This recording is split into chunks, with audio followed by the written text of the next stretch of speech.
What is going on, everybody? Welcome back to another episode of Past the Barb. You are currently listening to the number one outdoor podcast in the freaking world. I'm Ryan Pinkalla, and today is Monday, September 29. We are closing in on October. It's feeling fall-like.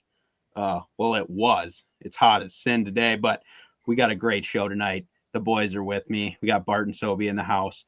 But that's it, because we wanted to have an excellent guest tonight, but the bank account is low. We ran out of money is what's kind of happening here. We had it lined up. We had it all lined up. Adam, are you going to tell them who we had lined up? Yeah, I mean, the Waggle ad went so well for us, and we really appreciate them, and we want them back because they're awesome. They're a great lifestyle brand in the outdoors, and we love them. But we ran out of funds. We were going to have Carson Wentz on. Obviously, he's an NFL football player, big duck hunter, outdoorsman up in North Dakota. Also needed a really good PR spin after Sunday, but we cannot afford him. And yeah. And we had it lined up. Put the kibosh on it. Yeah. And it's just, we want to help. He wants to help. Yeah. Seriously degenerate when it comes to spending money. I don't know. Who saw that? Bart used part of the funds. Well, we had like a mother fund, and then some of that went to Bart's wedding, and we leaned into it. We're like, okay, yeah, you can take like the PTB bank account and fund it for your wedding. Like, we're going to make this happen. And then oddly enough, when we were booking Carson, he has like, for being a perennial backup QB, he has like 3 different agents that work on his PR team. Coordinated it with one. They're like, it's a go. The other 2 are like, we need fat stacks. We're like, that's not a go. I don't even know why we reached out to the other people. The first guy was our guy. Yeah, he was our guy. Sobi's just an over communicator. So, we just had to reach out to everybody and make sure we connected with everybody because he over communicates so well to everybody. It's true. Well, whatever. He's not coming. We're over it. But either way, thank you. Thank you to each and every one of you. We got a great show coming. That have clicked on this pod. This is an OG Run It Back pod with the boys. And yes, without a doubt, you are listening to the number one outdoors podcast in the world, Past the Barb. Ladies and gentlemen, Ryan Pinkalla, Adam Bartushik, myself. Bart, kick it off. What's been going on? Since we last recorded, I actually went fishing a bunch. Went up. Yeah, me and Nitchels went. So Voight, you're overhit. I went on the road fishing for 5 or 6 days. Went up to northern Wisconsin, did a bunch of filming, did a bunch of fishing, and blasted them a ton of different ways. Had a lot of fun, and that's the best way to blast them, to be honest. Yeah, it was like, from 50 feet of water, scoping a minnow to catching them up shallow in the grass, like just a bunch of different ways, bunch of different bodies of water. We only went back to the same lake once. Pink, sweet. you know how much water's up in northern Wisconsin. So we just kept hopping and hopping and hopping. And dude, it's like, it was so great after a summer kind of being locked up and stuff and just being like, oh my God, needing to get out and like getting on a trip where it's like back the boat in and you're like, okay, I got 4 or 5 hours to find them out here. And you start poking around these little lakes, and dude, it was so much fun. So me and Nitchels had a ball. I got probably like 4 to 6 videos out of it. Awesome. They'll come out next spring. Spring, we got blue balls. Yeah, when people are jonesing for open water content, no one cares right now. They want to hear about your hunting stories and everything. So, but yeah, dude, it was so needed. It was so much fun. Bart I was going to say that clip of, oh my gosh, it's so sweet. He's like in extremely deep water. I don't know, where you 40, 50 feet in. I was in for like 47 feet. Yeah. Throwing a top water and watching these smallmouth just fly up on ML2 and just boom. It's like, yeah, it was awesome. It was a really awesome clip. Yeah. And so that will be one of the videos that comes out. I'll tease it a little bit, but we were out on a lake, and like, it's just, I've spent a lot of time looking at forward facing sonar, but like getting like even more and more and more dialed in with it over the years and reading fish and minnows and certain baits and all that stuff, right? So like this, these lakes we go to, some days it's like, oh, they want the minnow really far down. Sometimes they want it higher. Sometimes they want a big minnow. They want a small minnow, whatever. Well, this day we go out and like you could not let your minnow get below 3 feet under the surface. Otherwise they were not going to eat. And it didn't matter how deep they were. Like the fish could be suspended down 25 feet and 50. They could be in 5 feet of water. It had to be in the top 3. So we started catching them like, on a jerk shad or a sakamata or other different minnows, messing with which one would be the best. But like when we got around a pack of 3, it was like, it didn't matter. They were going to eat it. Yeah. So I told Andy, I'm like, dude, our next 3-pack, I'm throwing a spook over because I want to see what happens. Mm-hmm. And we got to it and that thing hit the water and just like they do on those herring lakes, I was just like, and just worked it super fast. And dude, you can just, it's so cool to see them under the water, like what they do. And like how many of them came up and just like, I fucked it and like got right to it. They go tuna mode, dude. Yeah. Just look, go away, look, go away, look, go away. And then like, I sent you guys a clip on my GoPro, but like when they're that deep and they hit it compared to like when they're in 3 feet and they hit it going sideways. Yeah. When they're in 50 and they hit it, it's like a dolphin, dude. It was so cool. That's so awesome. And I got a handful of clips like that. So yeah, dude, it was sweet. Hell yeah. And I'm sure besides like the good fishing, like I feel like sometimes we only get this experience ice fishing. You like truly went lake hopping. And that is like one of the funnest things to do ever, where you're like, you're not fishing for a tournament. You're not fishing to win it. You're just like, let's go check this lake out, hit it a little bit. If it's going down, we find them right away. Sweet. If not, let's pull out and try somewhere different. And you were like in the area to do it. Like water, dude, you could throw a rock. It brought me back to the days of like the one. Yeah, dude. Where it was just like hopping around and just new water, new lakes, exploring, like even kind of what we do on Chronicle trips, Yeah. Just so much fun. Like it was an absolute ball. It was just good for the soul. It's got me really excited to go do a bunch more stuff. Yeah, just get after it more and more. It was a ball, and doing it with Andy too. I will say, Pink, I love your cooking at night. So the Chronicles, but like being able to just pull the boat off and be like, what bar are we going to eat for like 30 minutes to 45 minutes and then just go chill in the hotel was awesome. We never cooked ourselves, so I was always asleep by like 11 o'clock. We'll put it this way. I didn't think you were going to. So no, I never did. But dude, low key, shout out Northwoods Motel up in Hayward. If you're looking for a place to stay, it was by far the nicest hotel or motel I've ever stayed at. The rooms are super affordable. They're like $135, which most people for a hotel up north are like, oh, that's a lot. I mean, Hayward area is very expensive. And certain regions are like Brainerd and stuff. But dude, the coolest thing about this was the room was like a big hotel room, where you're like, oh, this is nice. There's a big bathroom and everything. Yeah. But every room connected had a full kitchen. Oh. So like there was a little doorway. Sounds like that was super useful to you.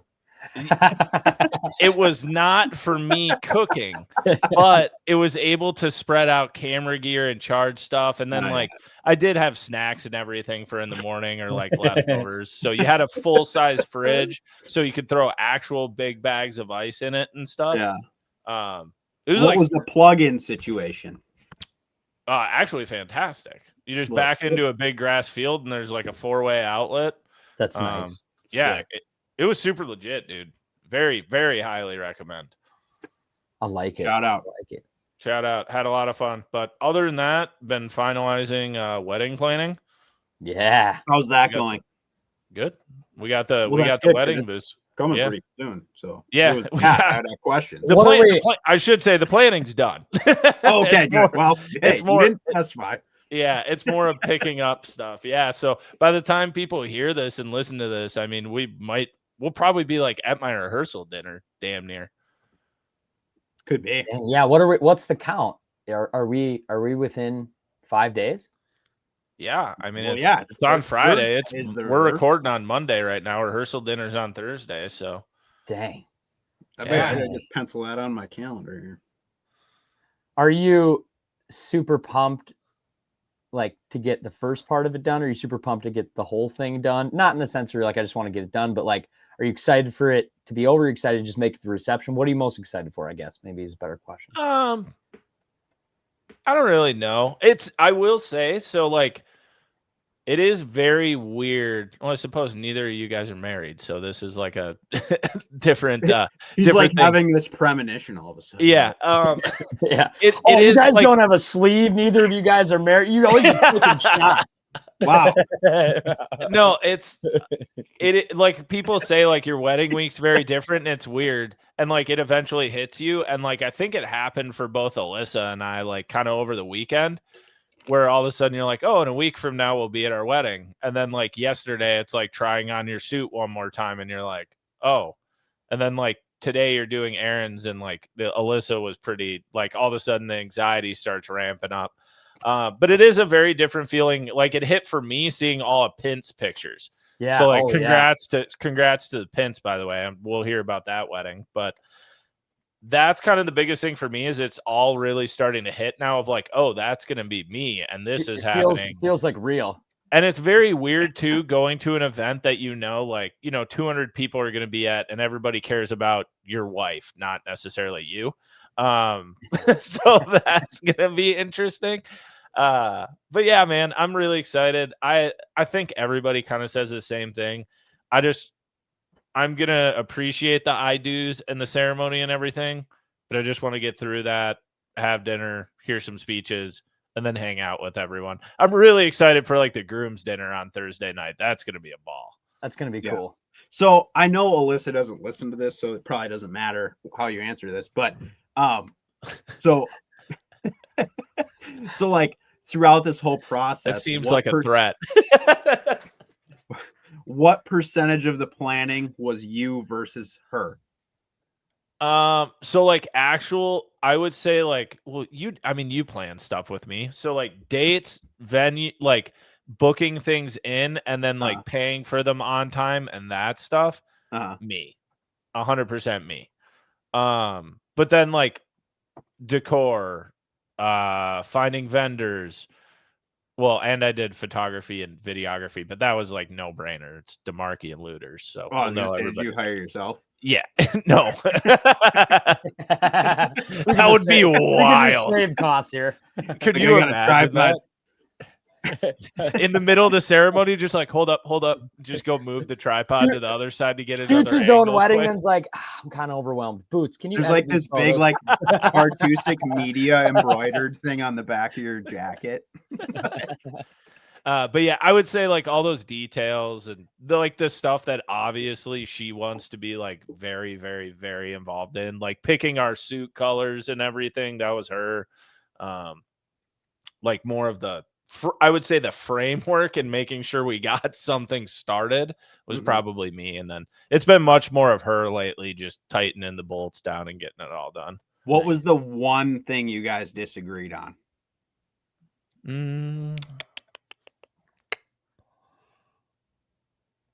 Trying to think right now. Say it. Honestly, there hasn't been very much. Oh boy. Alyssa and I don't really fight very much, to be honest. I know very people would not believe that. Honestly, I'm really trying to think, like maybe desserts. Desserts, yeah. Because she's a big. I'll ask her. Yeah. She'll come up with something. Can we do a single shot and call her in? Can we call her? I don't think she just has like 8 things on the cup. Yeah, she would. That just add to the stress level. I would say desserts because she is a big cupcake fan, and like I am not. But we found a compromise. But I still wanted like part of me was like I still want like the dumb cake cutting thing, as stupid as it is. That's true. But then she's like, no. So she just cut it out. And I'm like, okay, whatever, I guess. But I'm not salty care. though. Yeah, I don't care that. I don't care that much about it. Yeah, I don't even care. Yeah, I don't even care. It just came to mind right away. I don't even care though. No, that's cool though. That's good. I'm glad you guys are freaking the hatches are battened down and you guys are ready to go. Like it's gonna be so cool. And like you said, when you saw Pint's pictures, like obviously it'll be actually you, so it's gonna hit the deepest. But like even seeing your really close buddies get married, like the weddings just seem like they meant a lot more. Or even I'm just referencing Pints. It was just last weekend, like, and then yours will be the same, just because like I don't know, like when you really, it's like one of your buddies, like from childhood. You know what I mean? Yeah. Like, I don't know. Yeah. It's more just like we'll be standing there and I'll be like, holy shit! Like Adam's getting married. Like that's like, does that mean like he's grown up or like what does that mean? Yeah. No, what does that mean? Yeah. I get exactly what you're saying. I've been going through it all week. It's gonna be cool. It's so like I'm excited for that, the party and everything. But honestly, too, Alyssa and I talked about it a few days ago. I am really, really excited for it's gonna be like 3 to 4 weeks after the wedding, because immediately after the wedding, everybody's gonna be like, how was the wedding? I'm really excited to not talk about the wedding. Like we're both so excited to just like not have the first thing someone asks us be, how's wedding planning going? You excited for the wedding? You ready for the wedding? Like that's all it is. And I just really am excited to move on with it. I'm going to have to come up with some really strange fucking unrelated question I can ask her when I see her this weekend. Yeah, I know. Like I kind of want to walk up to her and be like, so like, are you pumped to go trolling? No, like not even about that, dude. Like just way out of context. Yeah, like did you hear about those 2 elk hunters that got struck by lightning? you just look her down in the face. No, but it needs to be something different. I like that. I'm gonna do that too. Yeah, you got to figure out. I'm gonna dig deep. Like I don't want to rush this. Like I feel like that it's there. Something. It's gonna be fun. It'll be fun, and I mean the pod immediately after it will be. There's going to be a lot of great stories. That my bachelor party podcast is one of our most listened to podcasts. I mean, no matter how this thing turns out, it's going to be memorable, I'm sure. It's going to be incredible also because is Pink going to be hot on the PTB Instagram the whole day? Should I just go live for the whole thing, dude?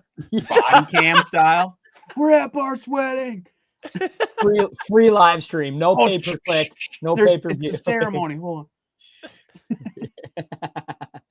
Krug will be like doing the thing. I'll be like, could you just speak up a little bit? Look, they can't hear you. Yeah. Oh, we're back. Feed's back. Yep. Oh my god. Yeah. No, it'll be really good. I'm excited. It'll be fun. Hell yeah. You guys will enjoy dinner. What did Pint have for dinner? I'm curious. It was good action. It was like some good looking salads and pretty beautiful fruit and stuff. And then I think he had like some small pasta things, chicken, and then at the end salmon. Oh, nice. Yeah, it was cool. So like a buffet. Yeah, it was kind of like buffet, except for at the end there were some ladies like cutting pieces of salmon if you wanted. But it was like a buffet style, which is cool. That's sick. We're doing it'll be taco bar. Yum, dude. That's so smart. It's so smart. It's gonna be delicious. Bar. Yeah, I saw. I mean, I was thumbing through this itinerary you sent over. Yeah. But I mean, it seemed like this rehearsal dinner thing seems pretty lit too. Oh yeah, it's like a Texas barbecue. I mean, there was like an ice cream fucking buffet. Oh yeah, Alyssa wanted an ice cream sundae. That'd be sick. So we did go a little. If we went excessive on one thing, it was probably that for the rehearsal dinner. They were like, "Do you want an ice cream sundae bar?" And she's like, "I've never been asked that question, and I don't think I can say no." I like that. I like that. Yeah, somebody asks you that, and you're like, "I think we're good." Yeah, so we'll have that, and yeah, dude. So nice. That's gonna be cool. And then we have our. I'll let the PTB fans know. Have I told you guys? Do you know what our signature cocktail is gonna be? Oh, I don't. You guys I'm not privy to this information. Okay, so there's a little bit of a backstory here, so it's good. But Alyssa's dad works for a roofing company, and one of their biggest clients is Border Foods. Border Foods owns like all the Taco Bells in the Midwest into the Western states and everything. So he handles like a bunch of their roofs and stuff like that. So obviously he's been to a lot of Taco Bells in his life, and he knows a lot of the people at the Taco Bells. So they've been at different functions at one point in time, and there was a Baja Blast slushy machine that you could put alcohol in. and he was, so we were talking, setting it up, and we were doing a taco bar, and we were like, we should figure out if we can get this Baja Blast slushy machine. Boys, dude, my stomach hurts already. I am here to tell you, we have acquired the Baja Blast slushy machine. That is like 11 out of 10 cool right now. But that's going to be 1 out of 10 effect the next day. Like, yes, like that. Well, it's going to be one of those things where you're like, well, obviously a person can't get that every day. Yeah, I'm going to drink it. B, it's going to be delicious. So we're going to drink more of it. And C, like, if we start drinking in the morning before the event, and then we just hammer down that later in the evening, like, we're going to be hungover. The good news is we will have it there because the venue wants to test it. So we will have it as a test the night before. So we can do our part the night before. Official tester. Yes. We're doing, you could do different alcohols, but we're just doing one. We're just doing Tito's. So nice. It'll be Tito's and Baja Blast. It's going to be, that'll be delicious. And then obviously you got kegs and bar and stuff like that. But that will be the signature drink. So you'll be able to have a taco bar with a Baja Blast alcoholic slushy. God dang. Like, even if you weren't even serving tacos, that'd be sweet. But now that you have a taco bar too, that's legit. It makes sense, you know. I am most excited to see, and we'll talk about it afterwards. We'll get moving here. But I'm excited to see you guys crush your rolls. Oh, yeah. No pressure. Yeah. For the people that don't know, Sobi and Pink are flower guys. I will say this, and I'm going to prompt it so that hopefully, folks, if you're a new listener or old listener, you come back and you listen to the pod after Bart's wedding. Ryan and I have tricks up our sleeve for this wedding. I'm sure you planned. We for as much as you know, like we may look like loose planners. For important things like this, we always stay hydrated. We're going to drink extra hard, and of course, we're going to plan shenanigans. So like it's happening. I guess this would be this would be an appropriate time to ask if there are rules for this. Well, yeah. I guess loosely. Yeah. You guys, I mean, we will be handing you a basket with flowers in it. Okay. Okay. That's kind of that's your canvas. Now, perfect. How you paint it? What about if we had 2 canvases? Don't give anything away, Ryan. I don't necessarily know what that means, but okay. Give nothing away. You just need to make sure that as long as it's not going to piss off Alyssa, I don't care.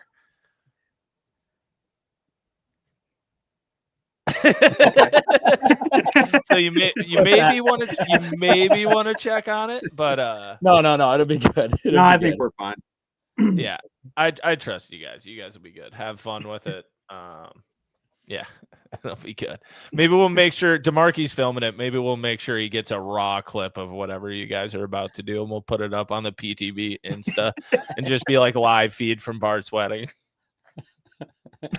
Yeah, we just go to DeMarquis and we're like, yo, Bart told us you should hold this phone and just live stream this whole deal. We didn't write it in the contract or the payment, but it's what you have to do. All right. Let me go next with what's going on, because I'll make it short and sweet. And then I want to hear, Ryan just got back from an epic trip. So I'd rather spend more time with you, Ryan. But what's going on with me? Fall fishing. Been doing some lake hopping around my house. Fish as much as I can. Having a lot of ice fishing kind of kickoff events and parties and stuff like that. So I've been kind of gearing up for the ice fishing season. I don't want to get into that too much because we still have a lot of time left before it actually freezes. And it's still like 80 degrees here in Minnesota, which is weird. Besides that, it's wedding season. Just got back from one of my good buddies' weddings, Cole Pint. That was really, really sweet. And I'm on a straight wedding bender right here. Just had Cole Pint's wedding last weekend. I'm drinking some replenished lemon lime, natural and artificial flavors. It just said electrolytes and vitamins. I'm running on no sleep, 800 beers, and I've pretty near lost my voice twice now. And I love it, dude. I love it. This is wedding season. I have a closet full of brand new dress clothes that were never there before. Just soaking up fall and some big bass. Big bass are starting to show up too, like in a lot of lakes around me. Just like more actual 5-pounders on the scale are kind of showing themselves. So it's been fun. Damn. Sobi, you want to? I think it's a funny story, but obviously you got your dress clothes for my wedding, Yeah. and then you got your dress clothes from Pint's, and you got some of your dress shirts and stuff from the same place down in Mankato.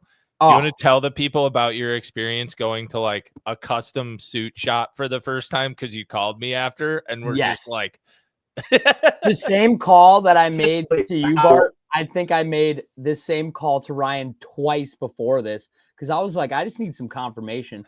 I am an absolute grease bum fisherman.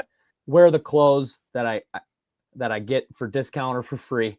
Wear sun shirts and flip flops. I do not own good clothes. I wear not a hat like 2 times a year. So I roll into this place called J Long's. That's where Bart's wedding is going out of. And we're, getting a custom suit order. And I roll in and there's just like probably 6 of the most beautiful women ever. They just come running up to you. And they're like, could we get you a sparkling water or a beer or anything? I'm like, whoa. I'm like here for a wedding. They're like, we know. We're here to help. We know. And I'm like, oh, okay. I don't know what I need help with. They're like, we know that. But that's why we're here. I'm like, you guys are so kind. Yeah. And they were so helpful, so kind. They treat you like absolute royalty. J Long's in Mankato. If you need a suit, please go there. And especially if you're a grease bum like myself and you don't even know up from down, they'll help you and they'll show you. I bought belts, shoes, dress shirts, everything there. I was whatever they said. I could have gotten a few of those exterior items like cheaper, probably at Kohl's or Target, but I'm like, no, I need help. And you guys are reaching out a hand and they're so kind and just beautiful. So helpful. Beautiful people there. I was like, well, this is what beautiful people look like. I need to get out more.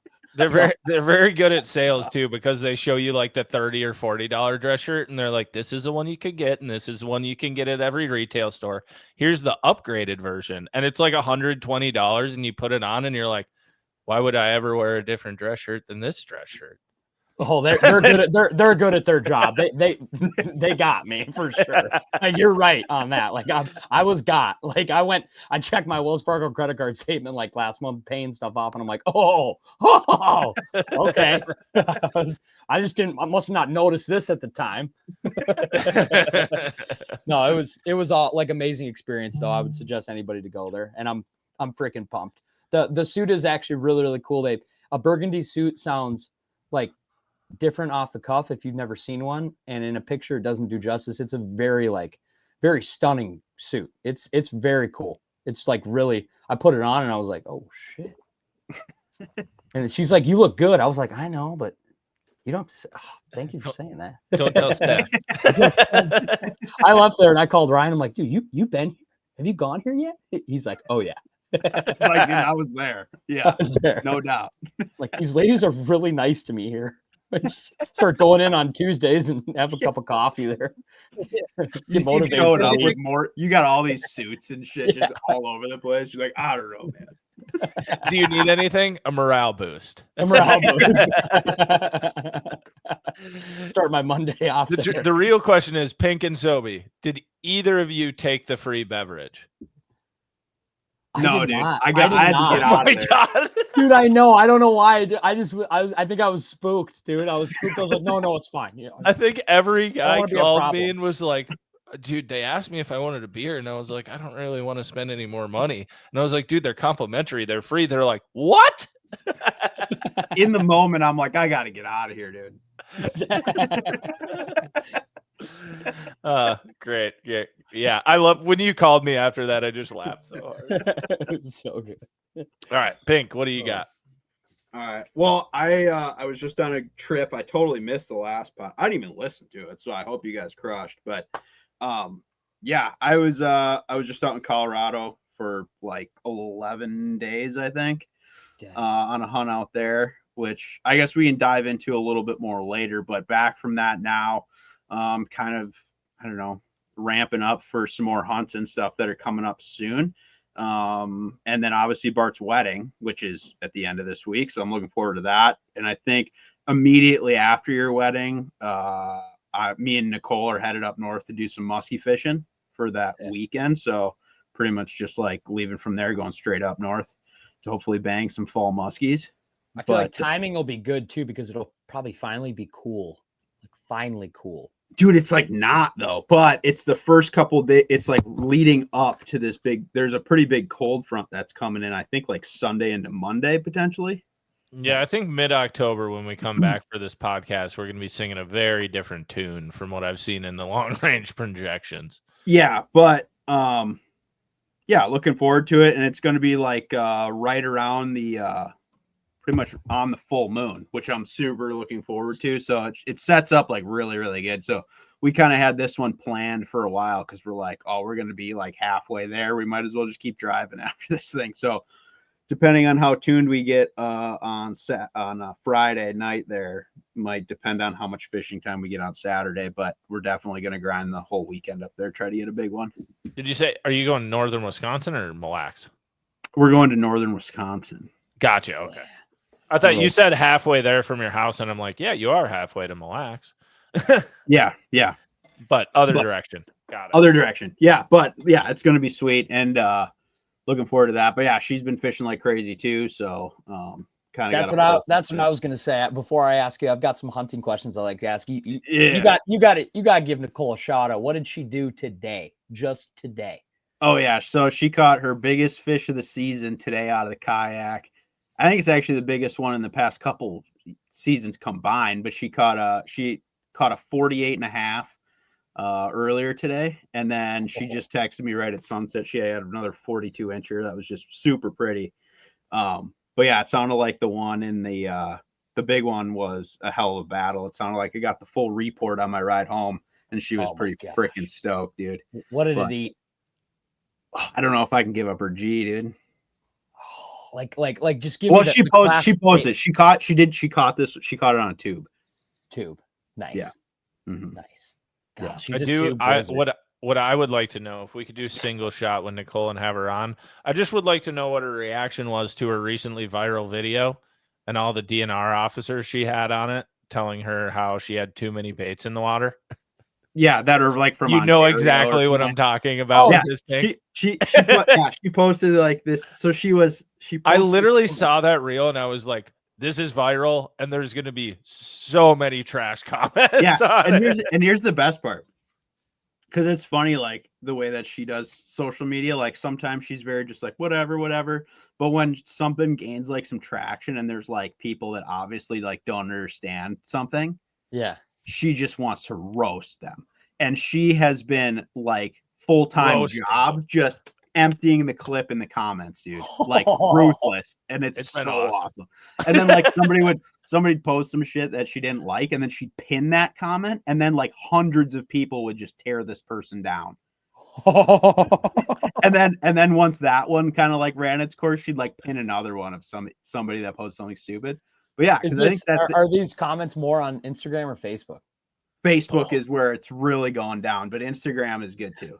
I need to go. Do you know how many views the Instagram reel has gotten, Sobi? I looked today. This is the one where she caught it dragging it right behind the boat? Well, yeah, it bit like half her tube is like in the water off the back of the not kayak. Dragging it behind the boat, just a set aside rod. Yeah. It's at 5.1 mil when I last saw it. What? Just on Insta. Yeah, and Facebook I think was pretty stout, like definitely over probably 2 mil.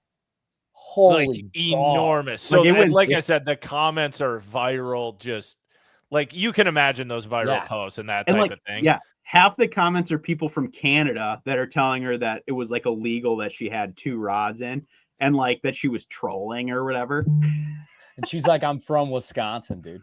Like, luckily I was in Wisconsin. Yeah. But no, like she definitely got after people in the comments, and it's been very entertaining to hear about. Oh my gosh. Yeah. If you want, if you're bored on the shitter, maybe you're on the shitter right now and you're like, man, I could really use some entertainment. Go to Nicole. God, what's her last name? Or what's her not Nicole her last name? Lynn Outdoors. Nicole Lynn Outdoors. It's go to Nicole Lynn Outdoors. You will see it. It's in her reels. It is extremely viral. It's not hard to find. And just read the comments. It's awesome. Incredible. It's great. Also, the video is like sick. Like, and the video's the video's incredible. Like, we're even disregarding the video and why it's viral. We're just talking about the comments. Like, the video is incredible. Cole and I went out muskie fishing the other day, dude, and obviously, like, didn't move a fish, didn't see a fish. We went out a second time, Ryan, which is a big deal for us going out twice. And we obviously didn't see a fish, move a fish, and right at the end of the night, I'm like, yo, remember when like Nicole like just caught that one in her kayak when the half the bait was in the water and like without the cast? What? Like, you remember that? When does that happen? You just got like rods dragging off the back. Like, are we thinking about this too hard, or like should we just call her? When I was in Wisconsin, I saw plenty of muskie fishermen. I forgot about the whole, like, isn't it 3 lines in Wisconsin, right? Yeah, it's like there's certain areas where like if you're trolling, you can only troll 1, like in like Vilas, Oneida County and stuff, like all the tribal whatever shit. But yeah, you can have 3 lines. And I just remembered that because when I was up in northern Wisconsin, I ran into a bunch of people on lakes where like they have the sucker bobber out behind the boat, and then they're up front chucking, and I'm like, I forgot you can do that here. I'm like, it's now that I know more about it. Yeah, that's lethal. I would do that if I were a muskie guy. Get an extra chance, you know. Like, I love that though. Like, I think that's so cool. Like, I wish Minnesota would get behind that or do that, because like, wouldn't it just be sweet too to like in the fall, like maybe I want to go for smallmouth or walleyes or whatever, but I also kind of just like want to throw a muskie sucker out the back, just like, and just let it kind of troll around behind you, as you go. Yeah, I think it'd be sweet. Yeah, I would agree. Dang. Rules, man. All right, so now I want to talk about hunting. Tell me one story about. Wait, are we diving into his thing or not what? yet? What are we Not doing yet. right now? Okay. Not yet. We'll get into the hunt in a little bit. Okay. Other things have happened too. So like this weekend, Saturday was the Minnesota waterfowl opener. Ooh. Tons of people out duck hunting, duck and goose hunting, whatever. I did partake. We did score. We did eat duck meat. So we had. Were you with DeMarkey? No, DeMarkey didn't even go, which is funny because he's like, I thought he was so in the bird game right now, right? Yeah. Like, was he deer hunting? He is. He's filming a project actually. They're doing like a deer camp thing, and he's been filming like all summer with like the scouting and the whole thing, and they're like knee deep in it right now. They're like camping in Minnesota, like a tent camp, deer camp right now, which I think is super cool.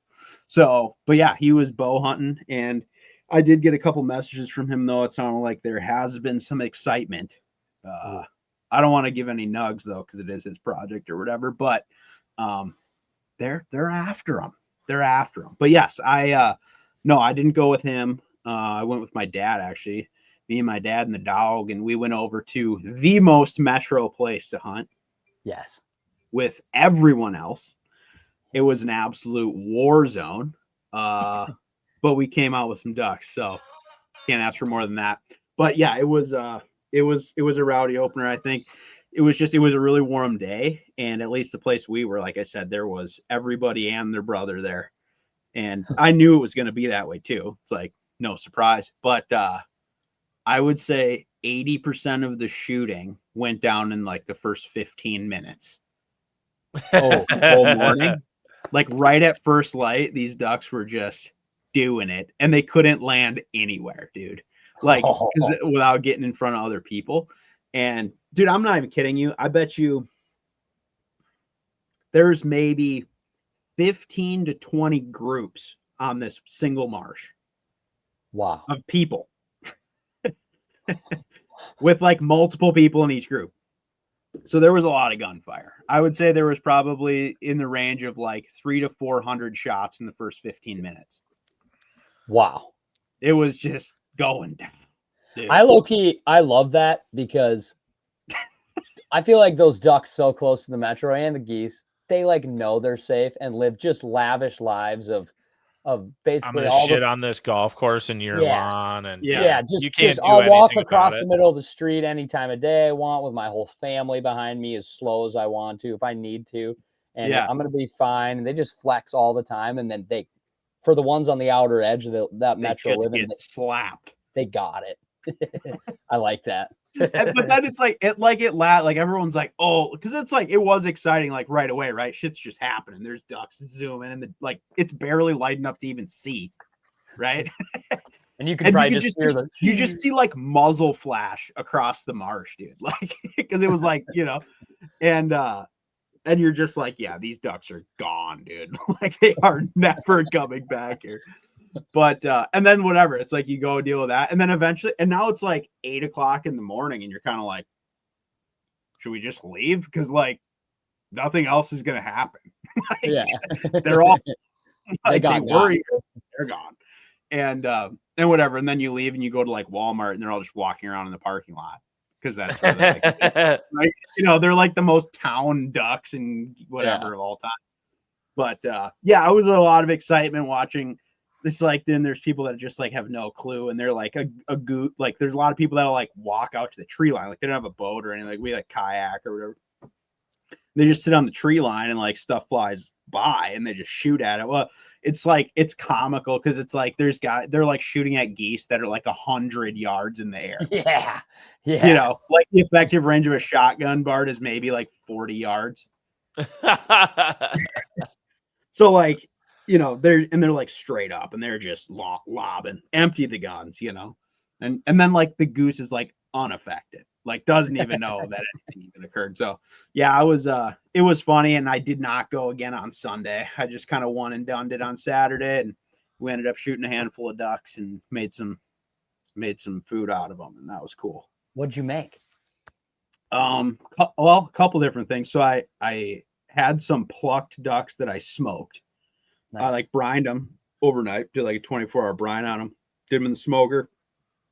And this time I actually butchered them, and then I repackaged them and froze them. Then I'm going to use them for like other stuff. Should have like smoked duck ready to rip. But I made these little like duck popper things last night while I was watching the Packers. I made a little post about that. That was kind of cool, but they were super good. I like marinated some chunks of duck, and then I had a little bit of cream cheese, a little have you had the bread and butter jalapenos? No. Bread super butter good jalapenos. Do you have like bread and butter pickles? Oh yeah. Okay, it's like that, but they're jalapenos instead of pickles. Yeah. So they're like a little bit sweet, but they're also spicy. They're real good. So I put those in there with the duck and the jalapeno and wrapped it in bacon. Yeah. Cooked those till they were crispy and nice, and they were super delicious. Mowed way too many of them. And then I made smash burger duck tacos.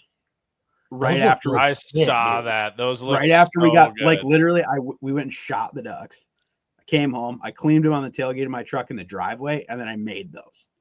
Like right after, dude. And I was just like, this is living. Yeah, this is it. Yeah. They were really good, dude. Like I'm gonna be making those a lot more. Yeah, shout out to Ryan Pinkalla's Instagram, and shout out to his Instagram, The Meat Season. You got to go check it out if you want to like legit look at those good pieces of photography of that meal. New. Like, we're growing right now. Shout out Meat Season. Just launched it, but let's get this thing rolling. But yes, there's going to be a lot of epic food content / recipes, whatever you want to call it, on there. So, but yeah, starting things off with that, and just going to roll from there on the hunting side of things. But I got right after Bart's wedding, like I said, we're going muskie fishing. The next weekend, I'm going to North Dakota duck and goose hunting for like 4-day trip. Really looking forward to that, and that'll be 10 times. I was going to say, if we get this cold front, that's going to be mental, isn't it? It's going to be, well, it's always really good there. I mean, North Dakota's like the place, but yeah, it's going to be good. We always have an awesome time there. We go there every year, and super looking forward to it. And we'll go out there and smash a bunch of birds and load up on duck meat, basically. But yeah, and then be back here, and probably going to be trying to do as much bow hunting as possible in October after that duck trip. I don't know how many days I'm going to get, but I'm going to try to fit in as many as I can. And then obviously deer season's right around the corner. So things are happening, boys. You got cameras out? Oh, I got cameras out. I'm getting some pictures of some really big deer. Like since early in the summer, like watching some all summer long. And dude, like it's a little discouraging lately because like our same thing happened last year. Like this property that we're hunting right now. It's interesting because it's like it'll have a lot of deer around, and then right about now they just vaporize, and not like the bucks go somewhere else. It's like all the deer just vaporize. But the piece that we're hunting, it's like a CRP / like hardwood ridges, but it is 100% surrounded by big ag. And when it's all corn like it is this year, it seems that right around this time of year, like we had like a lot of acorns and stuff, so there's a lot of deer like hitting that stuff. Right now, though, it seems like the corn is starting to dry out just enough that they're really starting to hit that. And I think they just go out and bed in the corn, and they just like aren't even in the woods at all. But about the time that they're kind of over that, the rut starts kicking on, they just show up out of nowhere. And all of a sudden the light switch flips and we got them all over the place. So our deer traffic has been definitely down the past couple of weeks, but it's due, in the next couple of weeks to really pop off again. But we got some big boys around this year, but we'll see what happens. I don't know. I'm not, like I said, I'm not super picky about it. I want to get some meat, but hopefully I can slam a couple of deer. We'll see how it goes. But I definitely want to get some whitetail meat rolling here. I got plans. Oh, I would like for you to kill as well. I need more burger. I'm almost through my elk nugs. Oh boy. Yeah, I need more. Yeah, that's a tough spot to be in. I know. Meat crisis. As a non-hunter, not being able to provide for myself, I realize that is an issue. But when you have someone like Ryan who does, you should have put that on your wedding registry. I could have, just like one white. That kind of would have been lit, right? If I just would have wrote one whitetail. Somebody would be like, "Come on!" That's been awesome. Yeah, that kind of sick. You missed it. If Pink's just showed up with a cooler with a bunch of elk meat and stuff in it, and he just handed it, he's like, "There you go, happy wedding." I'd be like, "Hell yeah, all right." Dude, that'd be a couple days for a wedding registry. I haven't made a list of any elk steaks or anything. Just like, you could have just put various cuts of meat on your wedding registry. You'd be like 10 ribeyes. I would have loved that. And then instead of like a card box, there's just a cooler. Yeah. Full of ice. 10 pounds of Waldo's pulled pork. dude, guys would have flexed up and been like, "Yeah, dude, I got your old backstrapper. I bet you a pack of ribeyes." Got you old backstrap. Yeah. Now that we're saying this, there's too many people coming to my wedding who listen to this podcast who are gonna now show up with a cooler just full of meat. I wouldn't be mad. So loaded, dude. Yeah. I got an empty freezer. I wouldn't be pissed. If you're listening to this and you do this, please take pictures and tag us in it because I think this could be the most lit wedding registry ever. That would be incredible, dude. That would be just awesome. Like meat. Yeah. Meat and cheese. That's all we want. That would be great. I would love it. But so anyway, that's where I'm at right now. But we're like halfway through, like, hey, come home, dump the truck out of all the shit from Colorado and then like fill it back up with duck hunting stuff. So you know how that goes. We got just straight Cabela's mode all over this place right now. So that's fun though. Yeah. I do. Before we move on to the next segment, it is coming up, but I do want to talk about this real quick because no one's even heard of this. This is brand new. Pink knows about, Pink and Sobi know about it. We talked about it before the show. Oh, but nobody else knows about it. But so the last few years we've been doing the Break Your PB St. Jude fundraiser in March down at Giesenbroy in New Prague. And we've had a strong contingent of like 75 to 100 people or more that come every year. And we appreciate all them. But all the feedback in our DMs always is, man, if we could have it more in the cities or just kind of lined up a little better with the calendar, I really want to come. So this is for all you. Chronicles, Sobi fans, PTB fans, you name it. This year, Saturday, December 6th, which, yes, is the Saturday of the St. Paul Ice Show. Oh, and you might say, aren't you boys going to be at the St. Paul Ice Show? We will be at the St. Paul Ice Show. Yes, we are. We will be at the St. Paul Ice Show. And along with that, same time, that Saturday from 6:30 to 10:30, you boys have rented out Tom Reed's Hockey Pub. Uh-oh. We are going to be having our St. Jude fundraiser at Tom Reed's. It's going to be from like 6:30 to 10:30. It will be a ticketed event. because there's just going to be a lot of people with it being St. Paul and everything. And all our buddies are going to be there. I've already talked to a bunch of them. Like I know Rello's planning on being there. McComas is going to be there. Yeah, ton of our friends. So for people just to keep a heads up, I think I'm probably going to put tickets on sale on like November 3rd-ish. Don't hold me to that yet. There will be more info coming. Tickets are going to be $100 a piece. You're going to be able to get a free drink. You're going to get food. You're going to get like a Chronicles pint glass, St. Jude pint glass, a couple other things. And then the big thing is obviously all proceeds are going to St. Jude. We're going to be hanging out all night. Whole goal is just hang out with a bunch of ice fishermen who are friends. All of us who are working the show, hanging out with all the fans of ice fishing, past the Barb and everything. And we're going to pack Tom Reed's, have a bunch of beers, raise some money for some sick kids, and have a great time. It's going to be sweet. And exactly what Adam said. It's almost just like a private party in probably one of the sweetest bars right next to the St. Paul Ice Show. And it's just like opposed to all the chaotic noise that happens at the St. Paul Ice Show. And it's always a good time at the St. Paul Ice Show, but it's just a lot of people. This is like a chill private party that goes to a great cause where we can just actually chat and have beers. Like it's going to be a really sweet party, like a really sweet party. And I forgot we got live music. I was just going to say, for alcohol. Yeah. Experienced people at mixing alcoholic drinks and food and a place to be. What more could you ask for? This is the spot. It's going to be great. And live music wise, I do have so for people who know Schmitty, he was a Prior Lake hook setter for a while. He's from North Dakota. Then he went down to Nashville, became a country music star. And I hit him up because I was like, I wonder if he'd want to come play. And he was like, hell yeah, dude. So he's coming and he's going to play some live music there. Yeah, it's going to be awesome. It's going to be awesome. We're really, really pumped about it. And like I said, there's only going to be like 200 tickets sold because max capacity is 250.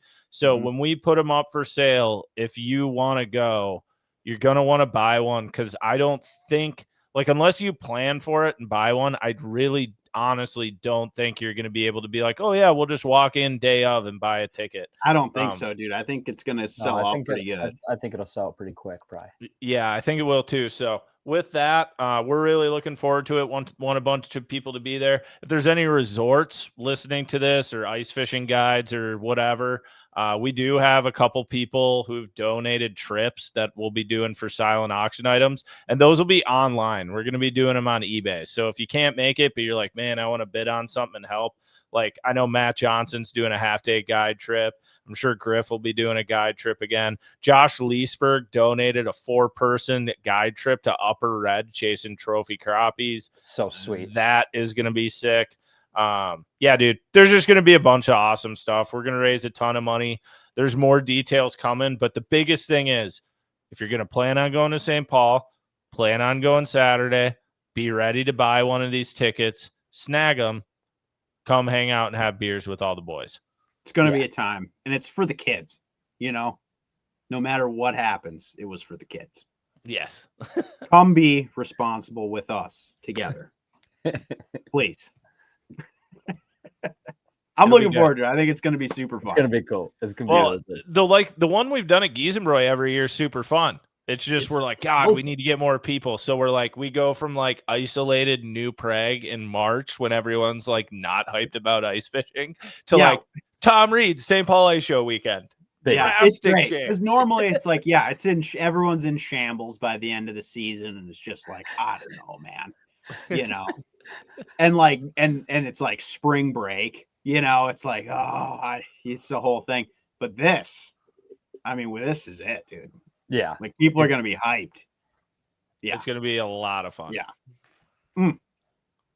But yeah, so they should watch social media for this, right? That's where we'll be announcing it. I mean, we'll probably announce it on the PTB page too, but if you follow, the Crappie Chronicles just started their own social media pages today. There's a lot of new things happening. There's a lot of new things happening. Yeah. But if you if you follow our socials or the Chronicles socials, it for sure will be announced. The tickets are gonna go up for sale in early November or something. And like I said, gonna be limited. Just literally fire code. Like if we could have a block party, I would do that, but we got to work our way up. So like, let's sell out Tom Reed's this year, and I don't know, maybe we'll figure out somewhere bigger that we need to do it, and yeah, do some crazy. Yeah, let's do it. I like it. Hell yeah. Sick. All right, next segment. All right, so let's do this. Did you guys do this last time? Did you guys do a little what in the world's going on at all, or no? No, I don't think we ever got to it. Okay, that's been a common theme the past handful of times here, but that's all good. Let's talk about some stuff. I don't know. A couple of us might have the same one. I don't know, but I just want to bring this up. It was a news story, super like crazy, sad, whatever. Not to bring it down, but like, dude, this whole thing that just went down with those guys in Colorado, was like super crazy. So if you haven't heard about that news headline, whatever, there was two hunters hunting in Colorado that went missing. They ended up finding them. They had been killed. They were struck by lightning while they were hunting, and just crazy. I did see. I saw when they were listed missing, and then I saw that they were found, and yeah, what it ended up being, that's nuts. Yeah, and they were in Colorado, right? Yeah, actually, it was crazy because I didn't really hear about that at all until I got home from my trip. But it was like at the same time while we were out there that this all happened, and it was not horribly far from where we were. It's terrible, right? Like you think just about like that could have been anybody, that's out there or whatever. And there was a lot of crazy weather, over that. How does that happen? Were they sitting prospectively so close to each other that one bolt of lightning killed them both? Well, apparently, from what I understand, I mean, I'm no expert in any of this or whatever, but from what I read on the thing was that they didn't like directly get hit by it. They were just close enough to where it hit.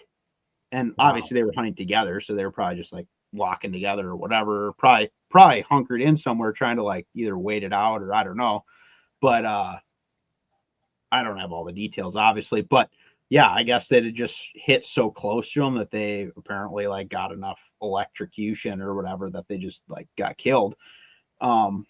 Terrible, dude. Like, yeah. It's not like something you could. It's like, I think there was a lot of speculation about like because they were younger. I think both the guys were like 25, and that like they were inexperienced or whatever, and they didn't. But it had nothing to do with any of that. You know what I mean? No. They were just totally in the wrong place at the wrong time, totally unpredictable, and just like horrible to hear that. You know what I mean? Just I just like hope. I hope it was the biggest freaking lightning bolt, and it was like no, it was just like there was zero suffering. You know what I mean? It was just probably a freaking over and done with quick. If it's got to go down that way, I just hope it was like just so traumatic that's like not they don't even feel it. Hopefully, I want to always think that. Like, I don't know, but like it makes you think a lot too. It's like how many times you're out there in that type of weather and just like or in the boat, how quick it could turn on you. And like I said, I was out there at the exact same time and. Like the same storm systems that went through that spot was going through right where we were too. And we had the same, I mean, like like I couldn't believe how much lightning there was in a couple of those storms each day that it was like kind of crazy to be honest. Like, and we were in a couple spots where we were like, this is sketch. You know what I mean? Like where you could actually see the ground strike lightning, like very close. But I've never been in a situation where I felt like we're super in trouble, you know what I mean? But that was just a kind of a tragic deal. And then I heard about there was another there was like 3 reported there was there was 2 guys in Florida that the same thing happened to like this week, I think. And then I heard about there was one guy that works for the Forest Service in Wisconsin that same thing happened to him. Like, well, did you also? I also like read an article too that another 54-year-old man kind of went missing in the same area where those 2 guys.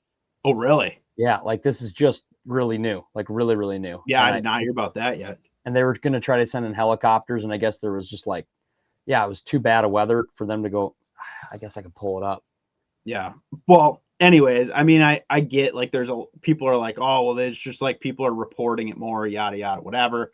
I mean, yes, this is stuff that happens, but like right now there's so many people out in the field doing outdoors things. And I think there's just been some pretty extreme weather that's just like stuff happens. And it's like, it's crazy to even think about, right? Like that you could be out doing something like that and totally get the business end of it. But anyways, not to bring it down, but I know it's a hot topic right now and people are talking about it, but it's pretty wild. And like I said, it was not far from where we were. So it kind of like made you think about it, especially in some of those storms where we were like, wow, this is crazy. Or you might get like some video of some lightning or something that you're like, I haven't seen anything like this before. And it's like, it's right there, you know? Does this sounds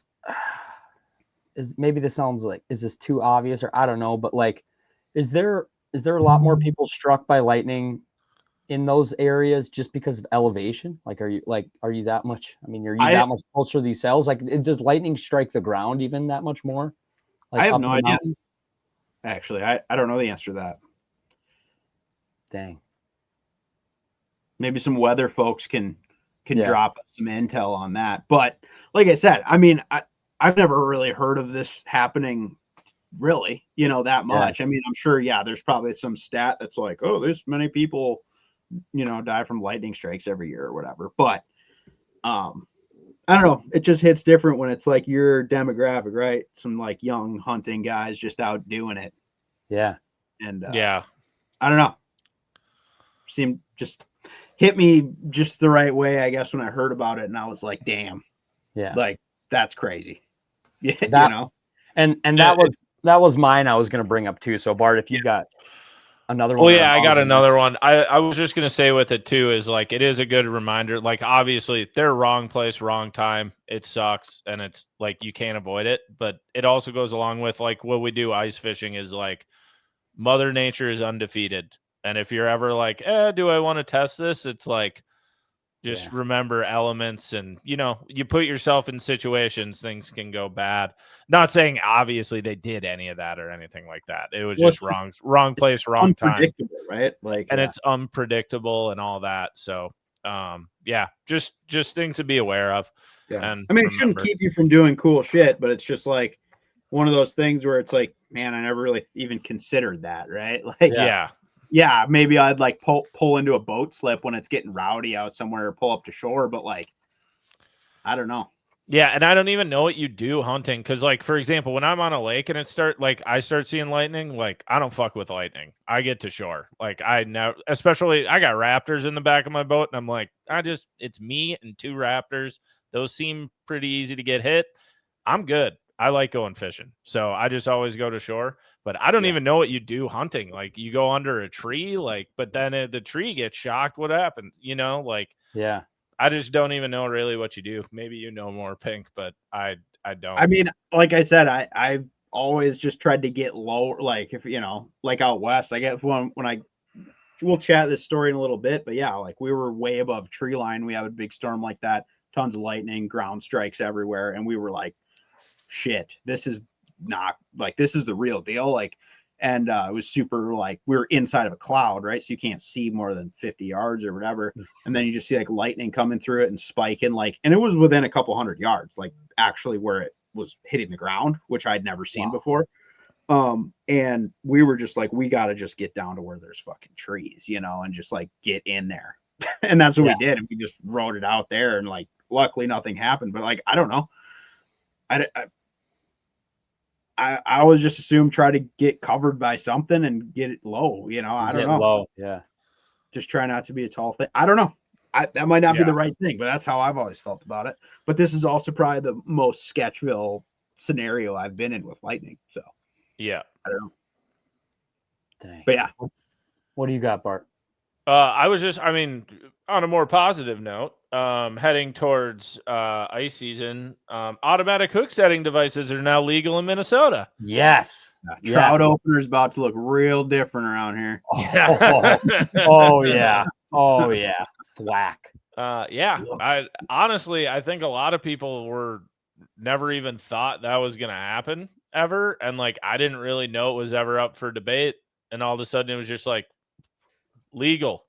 Yeah. Like, wow, cool. And I think double check everything. The way I read it, it's as of right now.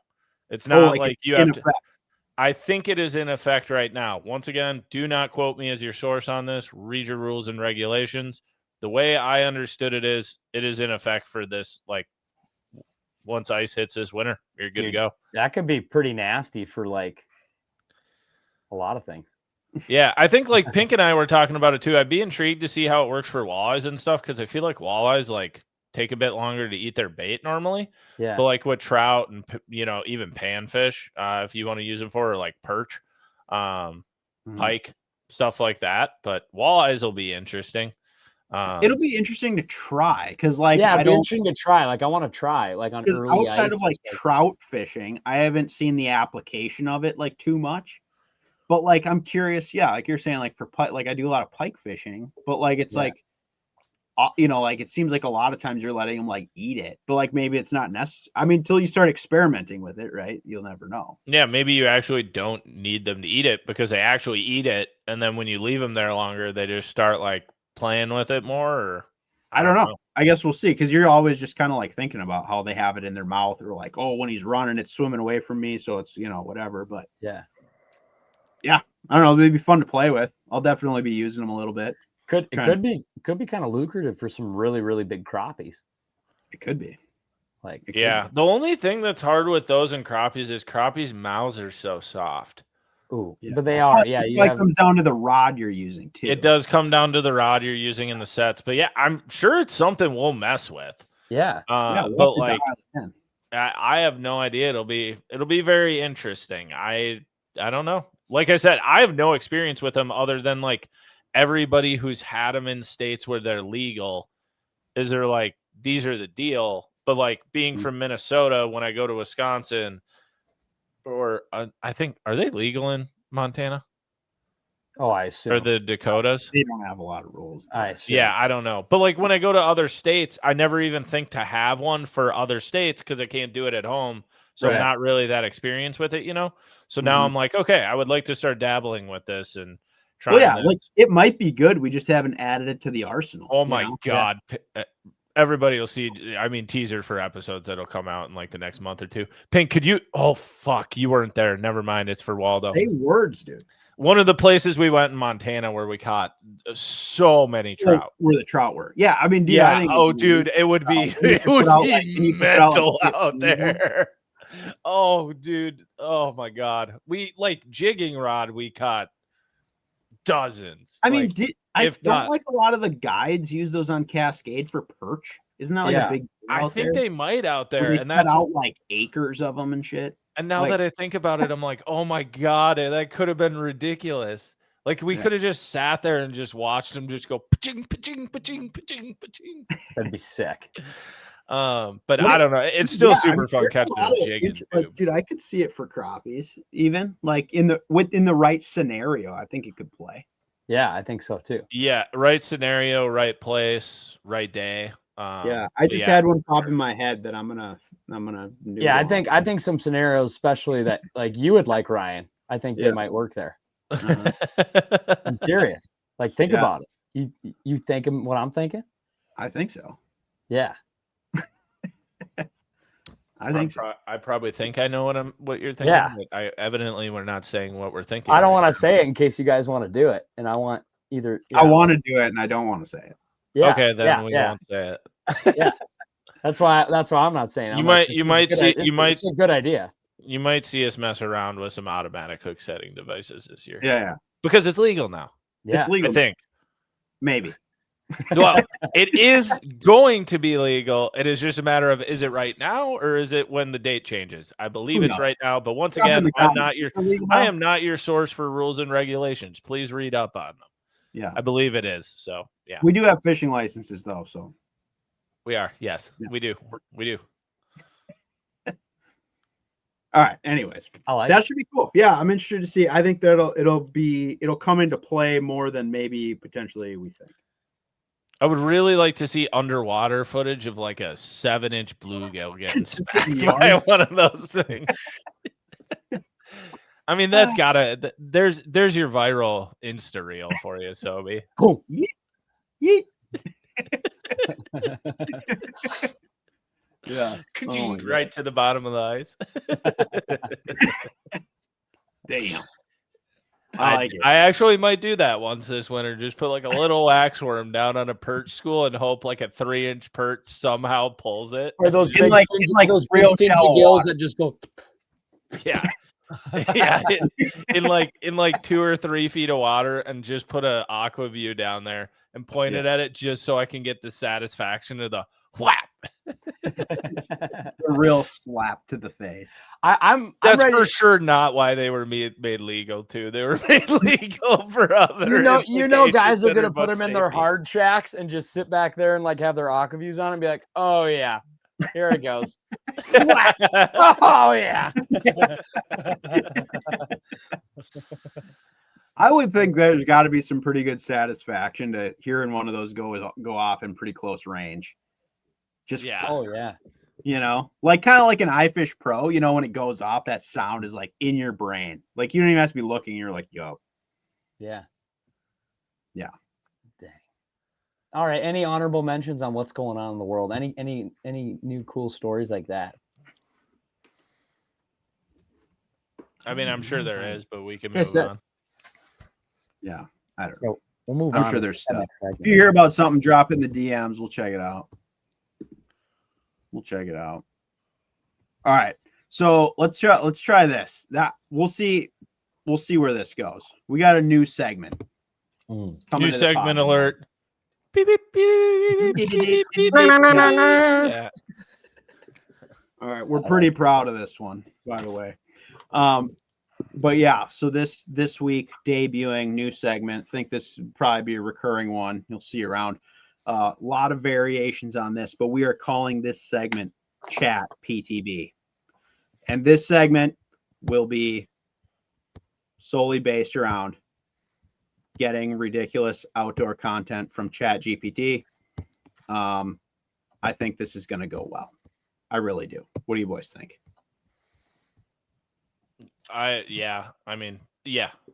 I can sense. I don't really know where it's gonna go because it's AI, but we're gonna have fun. It's gonna be good. I think there's gonna be a lot of unpredictability in this, and I think it could get spicy. Man versus AI.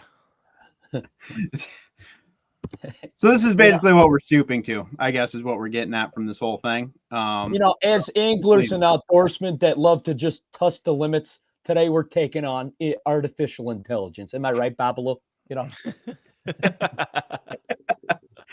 We should add a AI team to our when we do trivia with Hayes next.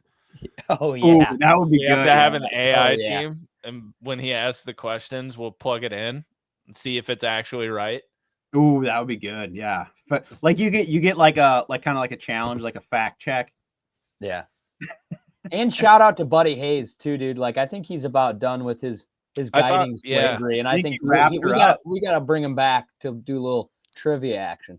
Yeah, I thought I just saw him post that he just did his last trip of the year, and I was like, oh hell yeah, Hazer.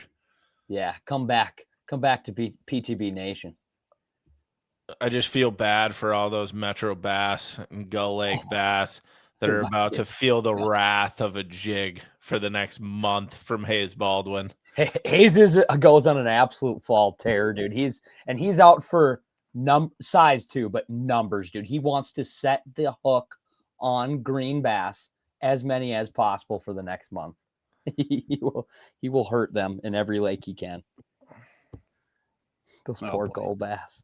We'll have him on soon. Trivia with Hayes loading. All right, so let's get into this thing. So we're gonna have different topics for this each time we do it. Tonight's topic will be survival tips that no one asked for. You guys ready for this? Survival tips that no one asked for. Okay. Okay, so basically what we're gonna do here, we're gonna Mad Lib this prompt into Chat GPT right now. I'm copy pasting and loading into this thing. All right, so Bart, we're gonna go around the horn here. I'm going to ask a couple of questions, and then we're going to get into chat PTB. Okay. Oh, God. We're printing. All right. Control B. All right, Bart. I need one piece of equipment that you may or may not use in the outdoors.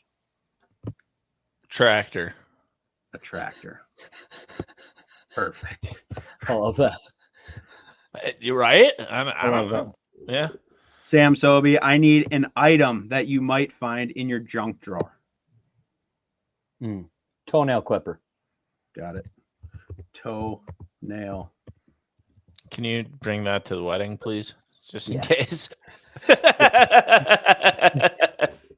Emergencies. Okay, Bart, I need one item you might find under the seat in your car. Ooh. Half a chip. Half a chip. Yeah. Potato or corn? Potato chip, yeah. Of course, Yep. yeah. Ruffles, no doubt. No. Okay. Old Dutch. Kettle chip. Oh, okay. Bougie, got it. Half a kettle chip. All right, Sam Sobi, last one. I need a location that could be anywhere in the world. I would just say the double wide in downtown New Market. New Market. Yeah. Were you there recently? No, I don't know why. It's a good bar. Me and Pooh Bear used to go there all the time. I think I must have had the radio on or something. On the double wide in downtown New Market. I've been there. It's a great bar. I've had some great nights there before. A lot of fun. Very good dive bar. Except for that, who's that bouncer guy that's always flexed up? That guy? Yeah, that guy. Yeah, him. Yeah, he's got to chill out, dude. He's cool. He's super nice. It's just like he does. Yeah, I know exactly what you're saying. Like you're like, dude, come on, we're in the market. And there's like 4 people in the bar. You're like, bro, yeah. you put on some miles tonight. All right, here we go, boys. You ready for this? You're gonna love this one. Okay. Chat PTB. Chat PTB checking in. So tonight's prompt was write a survival guide as if I was stranded in the double wide bar in New Prague with only a tractor, a toenail clipper, and half a potato chip. That actually seems pretty accurate for that location. It really kind of is like they're going to be like, it fucking opens at 11:30, like whatever. Okay. So these prompts are going to be different every time. If you have great ideas for these prompts, send them to us. We'll Mad Lib it in. Enter. Here we go, boys. We are getting the survival guide right now. Oh, yeah. Oh, yeah. We're in it, boys. All right, here we go. I'm just going to start reading because I think it's going to get pretty long. So, okay. Official survival guide. How to survive being stranded in the double wide bar in New Prague with only a tractor, a toenail clipper, and half a potato chip. They have this survival guide broken down into 7 easy sections.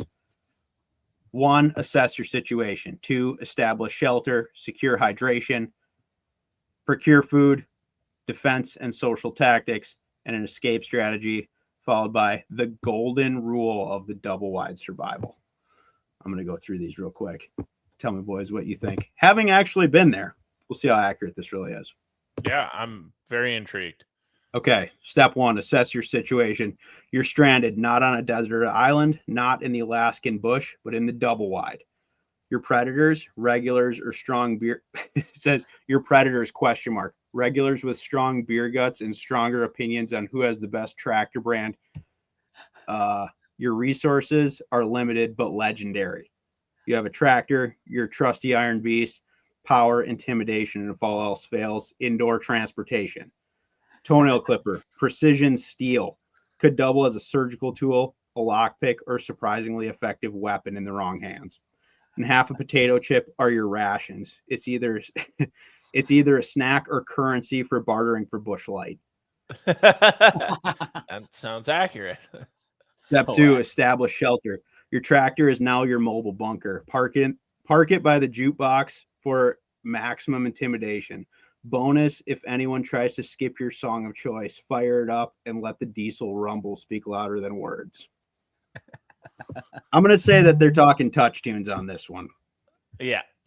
All right. Secure hydration. Survival rule number 1. You can go 3 days without water, but only 20 minutes in a bar without a beer before someone calls you a tourist. Trade your half chip for the cheapest draft available. Pro tip, break it in half again to double your bargaining power. If negotiations fail, sharpen the toenail clipper into a spike and draw from the keg yourself. I feel like this is like most of the parties that I've been at there. All right. Yeah. Let's see. Let's go.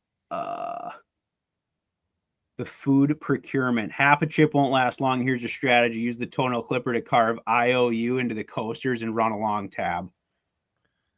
Oh my Offer God. tractor rides in exchange for chicken wings. Worst case, siphon bar peanut dust and pray for mercy. Okay. AI is just incredible. It's really wild. All right. Defense and social tactics. We're almost the end. This is number 5 of 7. New Prague's locals are hardy, suspicious, and fueled by pickled eggs. To survive, blend in. Complain loudly about property taxes. Yeah. Says defense. if challenged to bar darts, reveal your toenail clipper and declare its custom dart sharpener. Last resort, start the tractor indoors and fog the place out. Escape under the cover of diesel smoke. Oh my gosh. Oh my gosh. All right, escape strategy. If things turn south, use the tractor as your getaway vehicle. Sure, top speed is 15 miles an hour, but nothing outruns a man who's had 11 Coors banquets.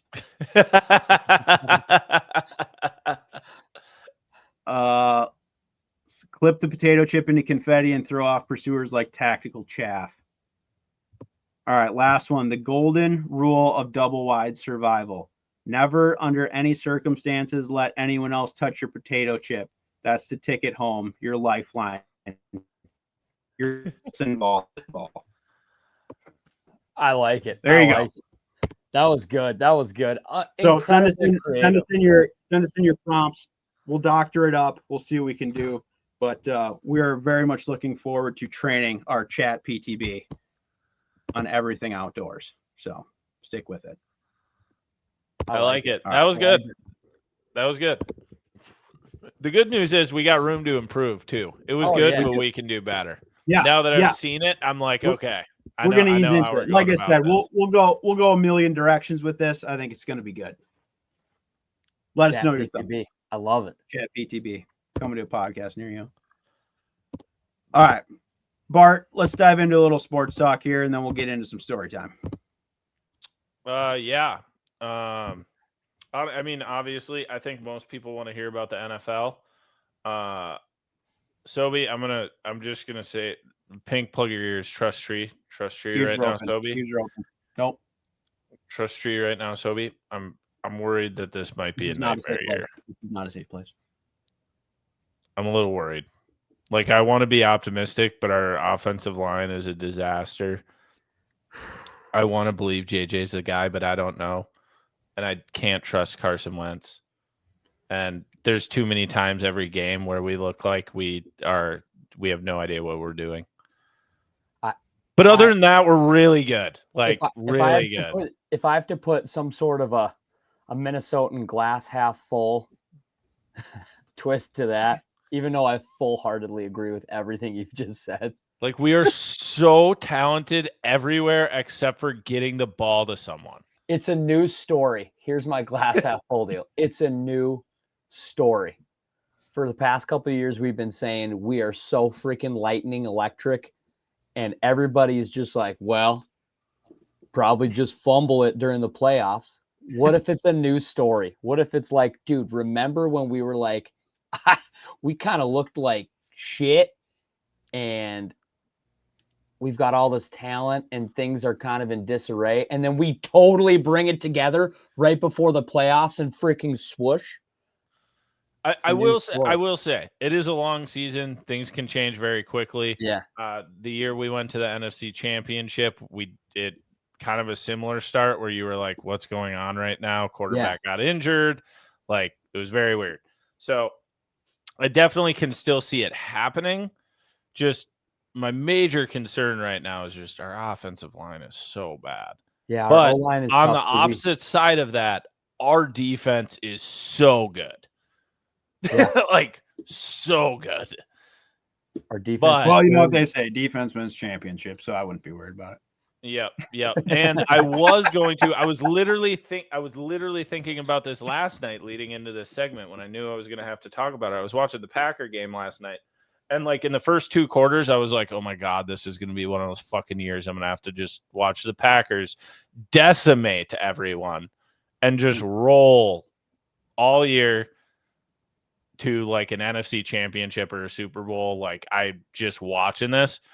But then I watched the second half yesterday and I was like, all right, cool. Jordan Love's still there. Like we're good. I still got it. So I am fairly okay with that stance right now. I am slightly terrified of the Packers, but I still think that they can stub their toe more than ever before. Dude, the Packer looking pretty good, but last night was one of the most biggest blue balls games of all time. Dude, it was so good. It was a great game, but I'm just saying, like, and then they're like, it's a tie. Like, they need to change that, dude. That needs to be changed. Why couldn't they just have more overtime? That is some low-hanging fruit for podcasters like ourselves to totally get mad about. But I don't care if you got a podcast or not. That was stupid. But it's professional sports. It's like somebody needs to win. Yeah, I will say, and it's not soccer, dude. This isn't like a sport where it's like, well, you know, they might just score one all night long. It's like no. They were going blow for blow for. Let them play. No. I will say I greatly enjoy a tie. Normally there's one every couple of years or like every year. And I'm like, that was funny. That was good. That was a tie. And they deserved a tie because like normally when it's a tie, the score is like 13-13 and it's the most disgusting football game you've ever watched. And like OT's coming to a close and you're like, dude, just please. And you're like, yeah, no one should win. Yeah, no one should win, tie, call it good. Like, and then it gets to the playoff picture, and there's always a team there who has a tie. And I know it's going to be the Packers this year. It's going to be great. And with the Cowboys, like they're going to be fighting for a playoff spot, and they're going to be like, well, if they wouldn't have tied right here, and it's going to just affect all the standings. And it's only because they even changed the rules for overtime this year. Yeah, and that was not part of it. Like that someone has to win. Yeah, and like, really, this is one where like there's got to be some sort of like rule in it where it's like there's got to be like an analytical review where you're like, no, we play again. Because I think they should. I think they should just. It should be like you know when they go to a shootout. Yeah, it should just be like a long field goal competition. Exactly. I was thinking that in my head too. I was like, okay, so you don't have time to put 10 more minutes back on the clock and we just run it all over again or do all this. It's like, boom, you start both those kickers out at 40 yards and you go, you're up. Till someone misses. Till someone misses, dude. And that'll just bring up. The hype would be insane. The hype would be nuts. Kicker salaries would go through the roof, and it would just put another star on how important those guys are. Like college football overtime is by far the best thing in the world. It is incredible. And I still think the field goal shootout would be sick. It'd be unreal. I think it would be sick. I don't necessarily think it's the most fair way to decide a game. I love the college football rules. I think it's super fun. But what's the college I will say I love a good tie every once in a while. But last night's game should have ended with a winner because they both played so well. They even interviewed both quarterbacks in the post game. And both of them were just like, fucking hate this. Yeah. Like, your heart out for a normally you watch a tie and they're like, yeah, we didn't deserve to win that game. And last night they were like, I think we deserve to win that game. Like, yeah. I will say, though, college football rules of that game made me super scared for their time management, though. Holy shit. It was so bad. Terrible. And that isn't the first time that LaFleur and Jordan Love have done that. So, yeah, that's where I say that. But college football rules, Sobi, I can't remember what yard line they start on now because it's changed in recent years. But basically, the offense, like you flip a coin and each team gets to go on offense. They start on, say, like their 35-yard line, and they just go in. So you maybe get a field goal, you maybe score a TD, you maybe do 2 points. Then in the second overtime, like if they still were tied. If they still were tied afterwards, second overtime, they do it again, but they force you to go for 2 points. Ooh. And then I think now what it is, and I could be wrong here, I would have to look it up, but I think now in the third or fourth overtime, it switches to just 2-point conversions, one down, back and forth. That's sick. But dude, it's just so electric. It is Yeah. awesome because you put it in it's still in. It's not on special teams. It's on the offense and the defense's hands. That's true. I like that. The thing I hate though is they changed the rule like 4 years ago. It used to be that, dude, they ran it from the 35 or whatever it was down to score, kick a field goal or 2-point, or kick an extra point or 2-point. Every one until like the fourth overtime, they would make you go for 2. But then there was this Texas A&M LSU game that went to 7 overtimes. Oh my God. The overtime sections of it was longer than the regular game, like the telecast. The game lasted like 6 hours on TV. Me and my brother Ben watched the whole game. It was the most incredible football game I have ever watched in my whole life, because every OT, you're just like anxiety. Yeah. What year is that? And what were the teams? I got to go back. I bet they got a really good like highlight. Oh yeah, it's LSU. I'll look it up right now. LSU versus Texas A&M. Yeah, it's longest game ever. Yeah, it was 2018, I believe. Yeah, the final score was 72-74. Damn. It was 7 overtimes. Wow. See, that's like high school hockey like tournament where they're like it always goes to like triple overtime, shit like that. Joe Burrow was in that game. It was before the year they won. So this is incredible. Joe Burrow was 25 for 38 for 270 and 3 touchdowns. This is the other stat that's incredible. Joe Burrow had 29 carries for 100 yards and 3 touchdowns. Wow. Oh my God. That's why he's got turf toe right now. Kellen Mond was 23 for 49 for 287 and 6 touchdowns passing. Dude, it was incredible. It's like so good. The player stats are just outrageous. Yeah. Absolutely outrageous. I guess I wish that they just, some of the rules, it's like, yeah, they should make some of these rule changes or whatever, but then it's like it still leaves you like, oh, come on. Dude, like the fact that they made it where it was like if the first team scores a touchdown, it's not just over, I think is good.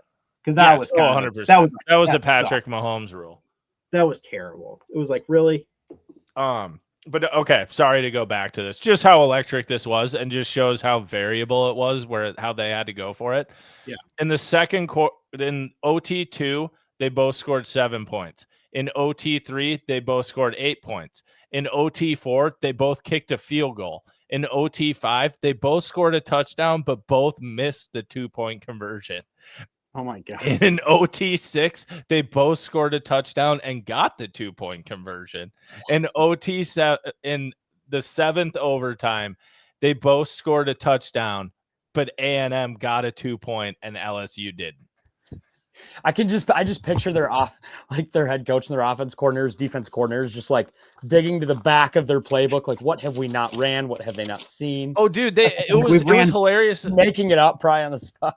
It was hilarious watching it because you'd be in like the 6th overtime and they'd be like, we saw this play back in the 2nd overtime. And they like show the replay because they literally have like their special, they have like 8 plays for 2-point conversions. Well, when you have to run all 8 of them, 14 2-point conversions because there was maybe a penalty or whatever, like you have to run 20 plays from the 5-yard and in. You're like, that's so electric. I'm out of gas, dude. I don't got anything. It was awesome. So I would agree with that. I do love a good tie, but if they were to go anything, the college football overtime is electric. It's so much fun to watch. But yeah, other than that, football wise, that's all that's going down. The Buffalo Bills look incredible. Shout out to one of our listeners, the Bills podcast. He DMs me all the time, but the Bills are good. I enjoy watching the Bills. I don't know. The Vikings could like shape it up and be really good. I don't know. They definitely have the pieces there. Yeah. But one thing's for sure, and it's that the Bills are fucking awesome and they're really fun to watch. Josh Allen's so cool, man. Yeah, they're good. They're really good. It would be so amazing to have a quarterback like Josh Allen. God, it would be incredible. But I did want to ask, what did you guys think of having that morning, like super early in the morning game? Dude, it was kind of cool. I kind of liked it. I like it, but I also hate it. So it's great when you win. Yeah. Because we hadn't lost one of those yet, overseas games. So when you win, it's great because you like get up and you like I made breakfast at halftime. I had like bacon and eggs and stuff, and I'm like, all right, cool. But then like when you lose, it's like, oh, the other game started, and you're like, my day's already kind of ruined. Compared to like if you lose at like 3:00, you're like, oh, whatever, okay, whatever. Like it's just I woke up for this. Like I got up, got ready. It felt like that too. Like I was pretty like mentally drained after the game. I just felt like, oh man, like I felt like I mourned for a couple hours, which then kind of ruined the afternoon. And I had those same feelings where I was kind of like, oh no, I don't really want to do anything cool. And like I like the whole expansion of football to the whole world, but why can't we go to a grass stadium where people aren't slipping the whole dude, that was brutal. time? People were going down, dude. All the time. They're just slipping everywhere. Turf's flying up. Like none of their grass grows different, dude. It's not their fault. Their fields are all made for soccer, which the cleats and the cuts and everything are so much more different. Well, and the people weigh twice as much. Yes, exactly. And the people are way bigger. So what the cuts are so different. Like, yeah, dude, it just drives me nuts. Like it's a storyline every time you go overseas is like the grass is going to be terrible. So yeah, it's kind of. They must have just demolished that field, dude. Oh, I bet they did. It's like a herd of cattle coming through. Just like get out. It had to have been. But they ripped it up, dude. That one where JJ caught it and he like his body went forward and his legs were just, and he just went down. He had like wide open field. I was like, no. Yeah, he like would have scored a touchdown and he just fell. And I did see that. He like ran out of his shoes almost. Like he couldn't do anything. His momentum was damn. Yeah, I know his body made it. And then they got next week too, right? Or this next game is it? We're in England next week. We're the first team ever to go back-to-back international games. So we're doing that. Wow. We're 2-2 fighting for our lives. We come home and have a bye week, but then we have a gauntlet after. I think I can look it up, but I know we got the Eagles. And I kind of assume McCarthy will be back probably after the bye week, right? I think so, but like, is he? Are they going to give him the job back though? I don't know, dude. And here's the thing: if the Vikes, so we got the Browns, like that's a must win. We must win that game, and then we go Eagles, Chargers, Lions, Ravens. Which the Ravens are kind of falling apart, but they're still so talented. I'm not sure. So we got like 4 games like that after. The Bears, which you don't really know what's going on, but once again, we're 2-2, and so are they. And then we got the Packers. So it's like 6 games in a row where you're like, ugh.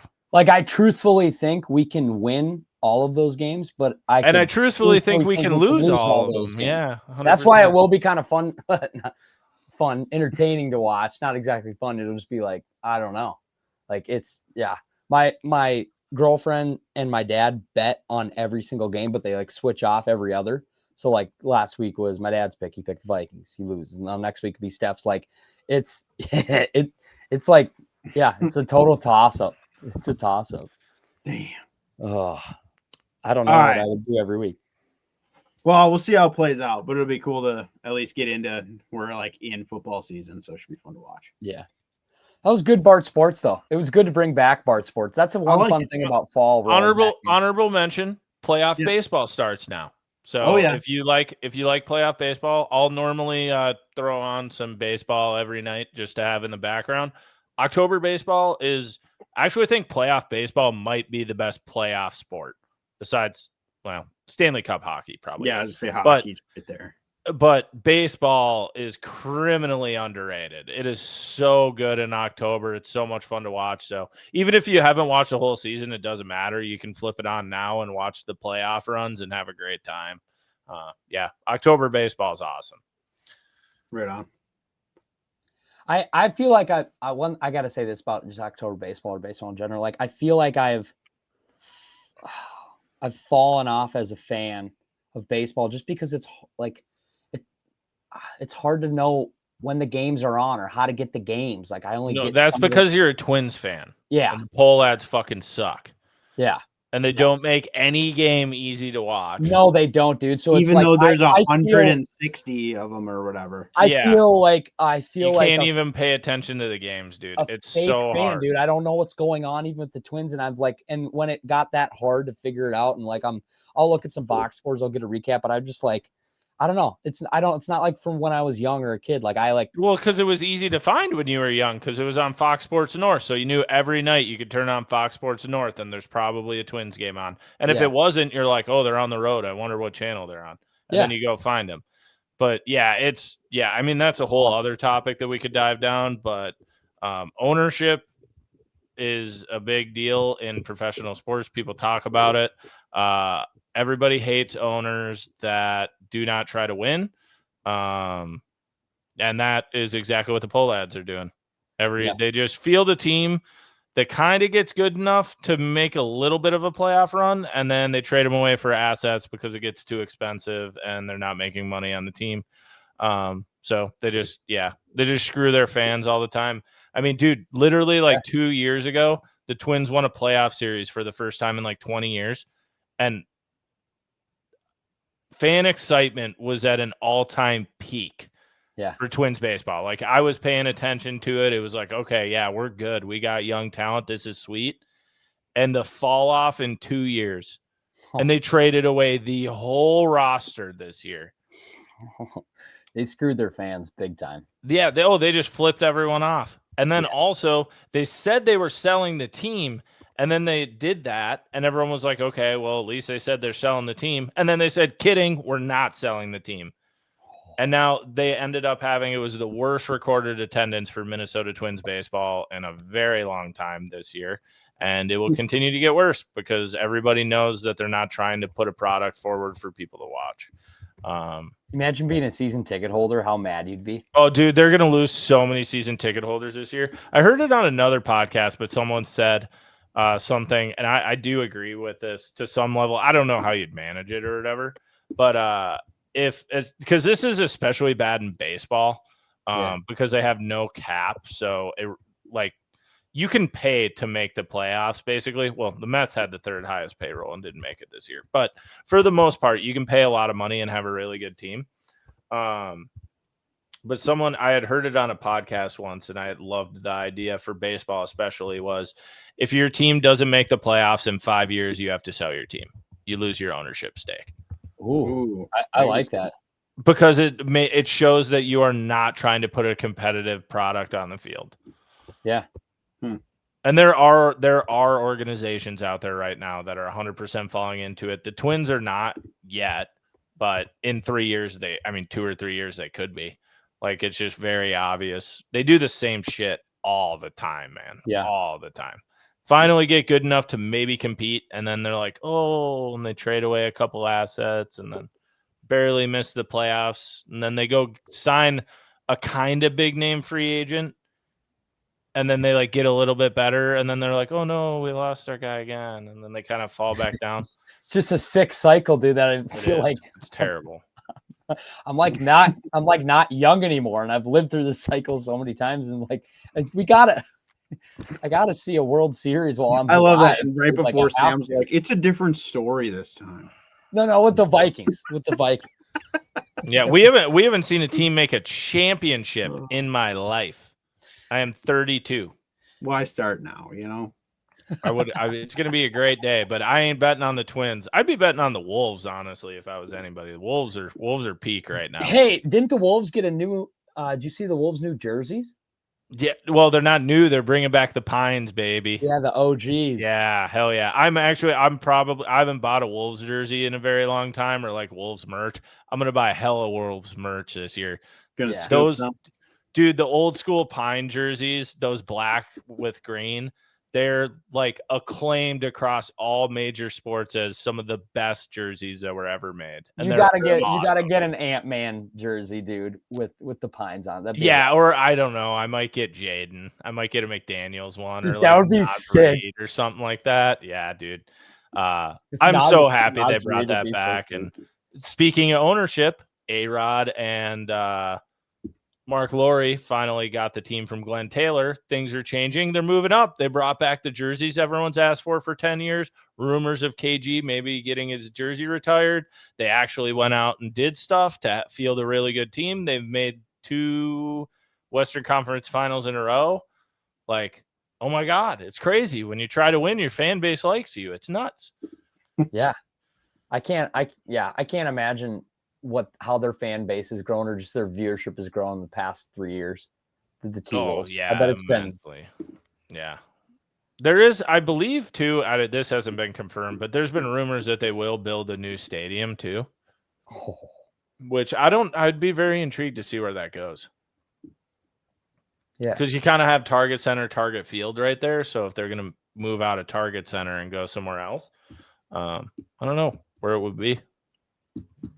I don't know if it's going to for sure happen or not, but it's rumors. So it'd be cool. Okay. Anyways, that was an extended sports talk. Yeah. Anyway. All right. Let's talk hunting. Oh. Start telling your story. Let me you do a little prelude, a little warm up. Let me go take a pee real quick. I'm trying to lock in. All right. All right, you ready for our segment? It's been a little bit. We haven't gotten to do this. So. I think I might try to load some up here real quick. Go ahead. I do. I have listener submitted ones, actually. People love this segment. So people who are new to the podcast that don't know, Sobi is notorious for going on bathroom breaks, and we do a segment called The Weigh-In. So every time he goes to the bathroom, he still hasn't figured it out. We've been doing this for like 6 months. We do a weigh-in between Pink and I of things that are slower than Sobi's time to proposal. Listeners submitted. I have driving to Champlain from Minnesota. Okay, I feel like he was in the middle of that when that was happening. Yeah. Watching water boil. That's a very good one. Waiting for super glue to dry before using a bait. Ooh, okay. Let's see. Let's do. A story when somebody says, "Let me tell you something real quick."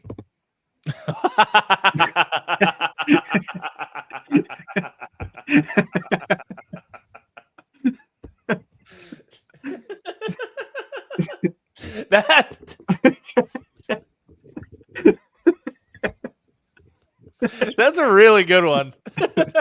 I don't know if I can beat that. That's okay. You're gonna have time. You probably got time for one more here. I got pumping gas when it's negative temperatures outside. Ooh, that's pretty good. And I'm gonna say the ads that pop up right as a YouTube video is getting really good. Yeah. That algorithm's really good. Okay. I got funny from our last topic. Minnesota sports teams winning a championship. Literally.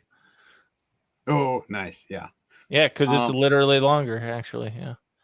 I'm just gonna take like the feeling of how long it takes to get your food in a drive-through when it's busy.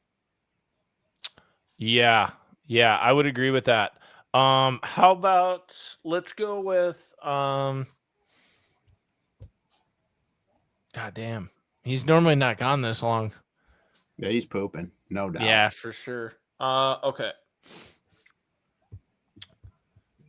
Should we ask chat? Do you think? Well, it's not gonna. Sure. Or what should I put?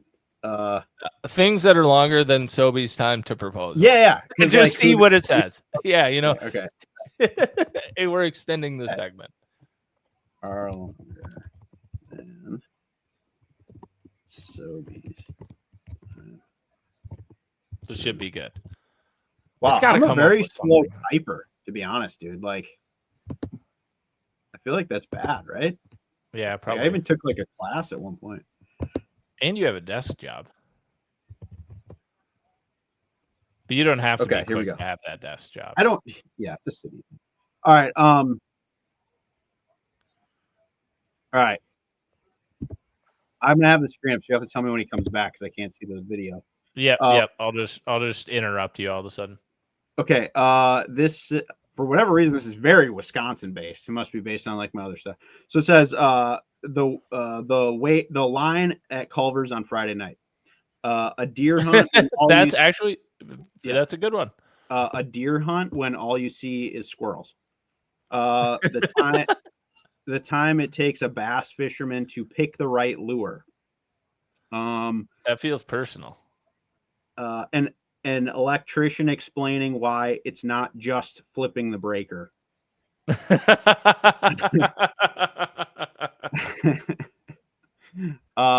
Waiting for your girlfriend to say I'll be ready in 5 minutes. Okay, yeah. Okay, here he comes. Anyway, that was good. Maybe we should just let. Maybe we'll do that. Yeah, like dude. Oh my god, that was nuts. Okay, yeah. So then when you got out there, so what was happening? Yeah. So I mean, like I said, it was a long trip. Colorado for basically 11 days. But yeah, it like I said, I've been looking forward to this one, mule deer hunt. It was me and my dad both had tags for this one. So I don't know. I just feel like a lot of prep work goes into it, but till you're actually like boots on the ground and there, it's hard to really, know what you're getting into. So we just deadhead when we go out there. So we just like drive, basically like get done with work and just start driving and then just drive straight through. So we just like trade off when you get tired kind of thing. You call that deadhead? Yeah. Yeah. Yeah. Is that not good? Is that not what it's called? No, I like that. Oh yeah. So yeah, we left on like Wednesday night, and then we were there Thursday morning, obviously. But yeah, I feel like I always end up driving second when we go, and then I always end up driving through like the entire state of Nebraska, like like east to west through Nebraska. And God, dude, those long hauls in the middle of the night are just that's a grindy drive. Great. And there's no traffic, right? It's just semis and other people going hunting. Pretty much is it.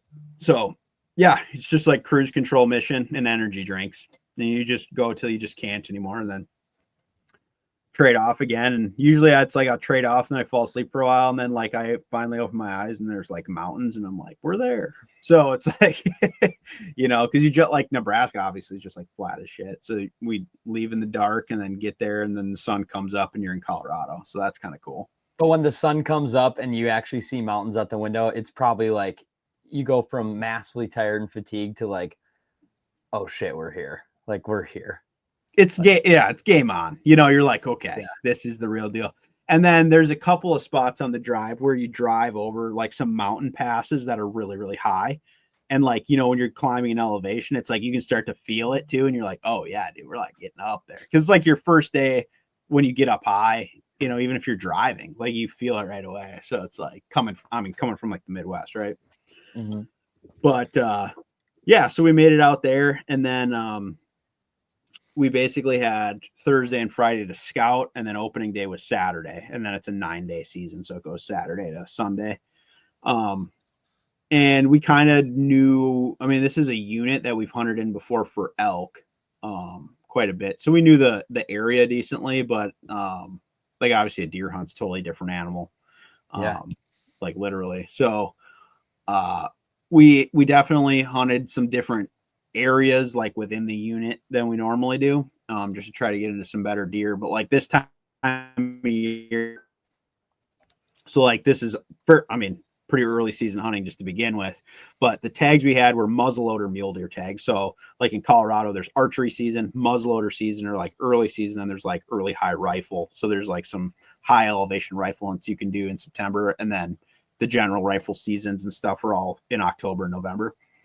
And so this is an early season hunt. A lot of the deer were still in velvet, which is super cool. Like there's not a ton of places that you can hunt velvet deer. Like, out west obviously is kind of it. Like Minnesota, the season's done well before, or the season starts well after, but they've rubbed and everything with the exception of like, some weird ones. But yeah, it was cool. So we like right away we were seeing, animals while you're like driving and everything. And we met up. We got a buddy that lives out there that we met up with that he was loaning us a side-by-side to use for like the trip or whatever. He's like, just come to my place and you can like scoop it if you guys like, it's like if you want it, whatever, it's here, kind of thing.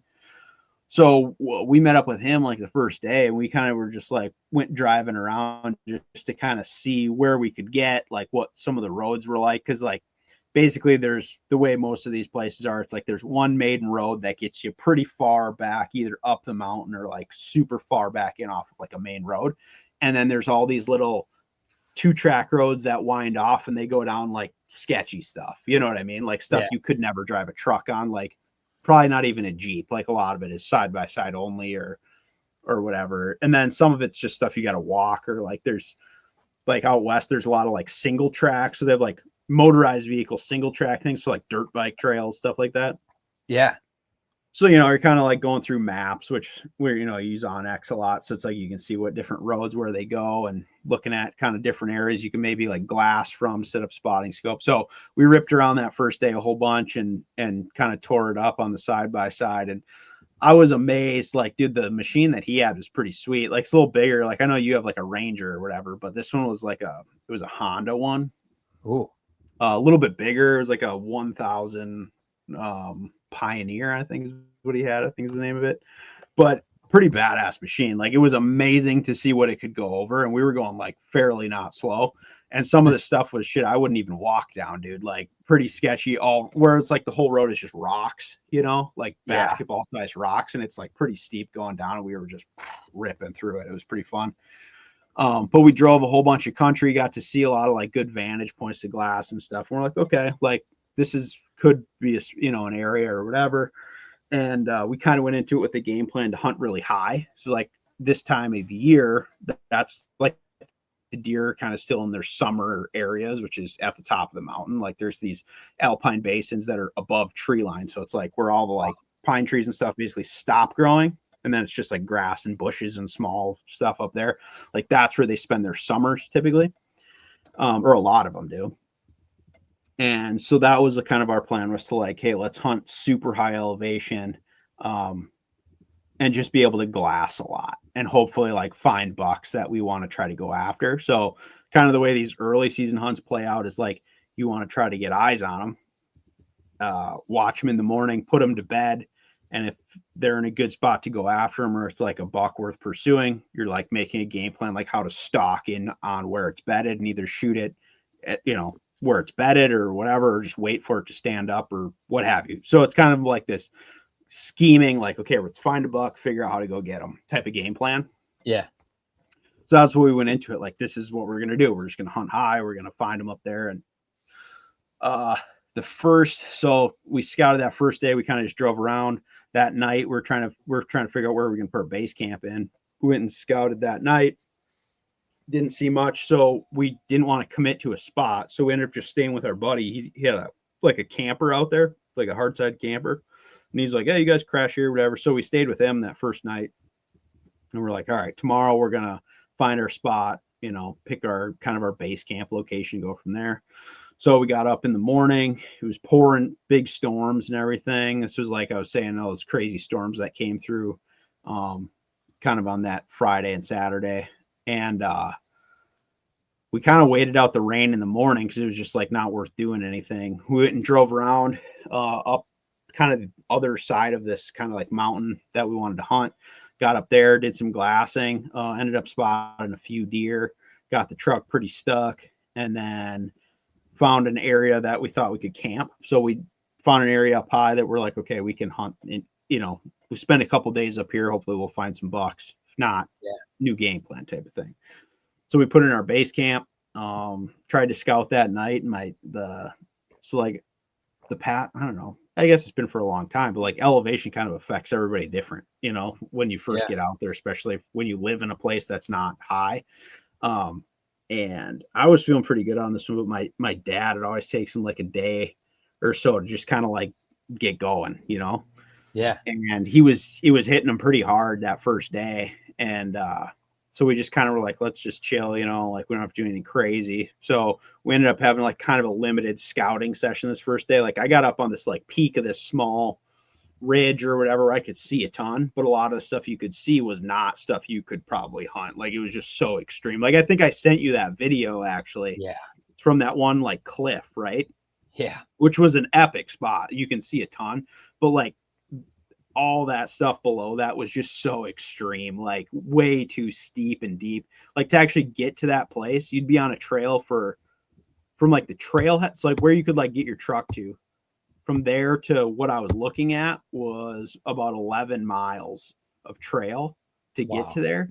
And you would probably have to like climb probably about 3,000 vertical feet, ditch all of it, and then go do it again. Probably like, you know, a 1,500, then down, then 1,500 again. Like it was just so far and so steep to get to that. But we were watching some elk back in there, and like the rut is going on right now. So we were watching some big bulls just tearing up trees and stuff and just going ham back in there that are probably bulls that never get messed with, which was pretty cool.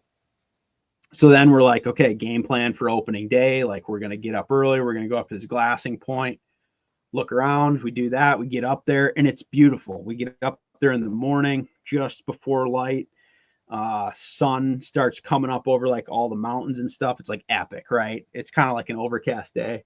Sun's out, and I think I have a little video clip. We're like hyped, you know, we're up there and we're like, all right, opening day. It's like poke around, spot a couple deer right away.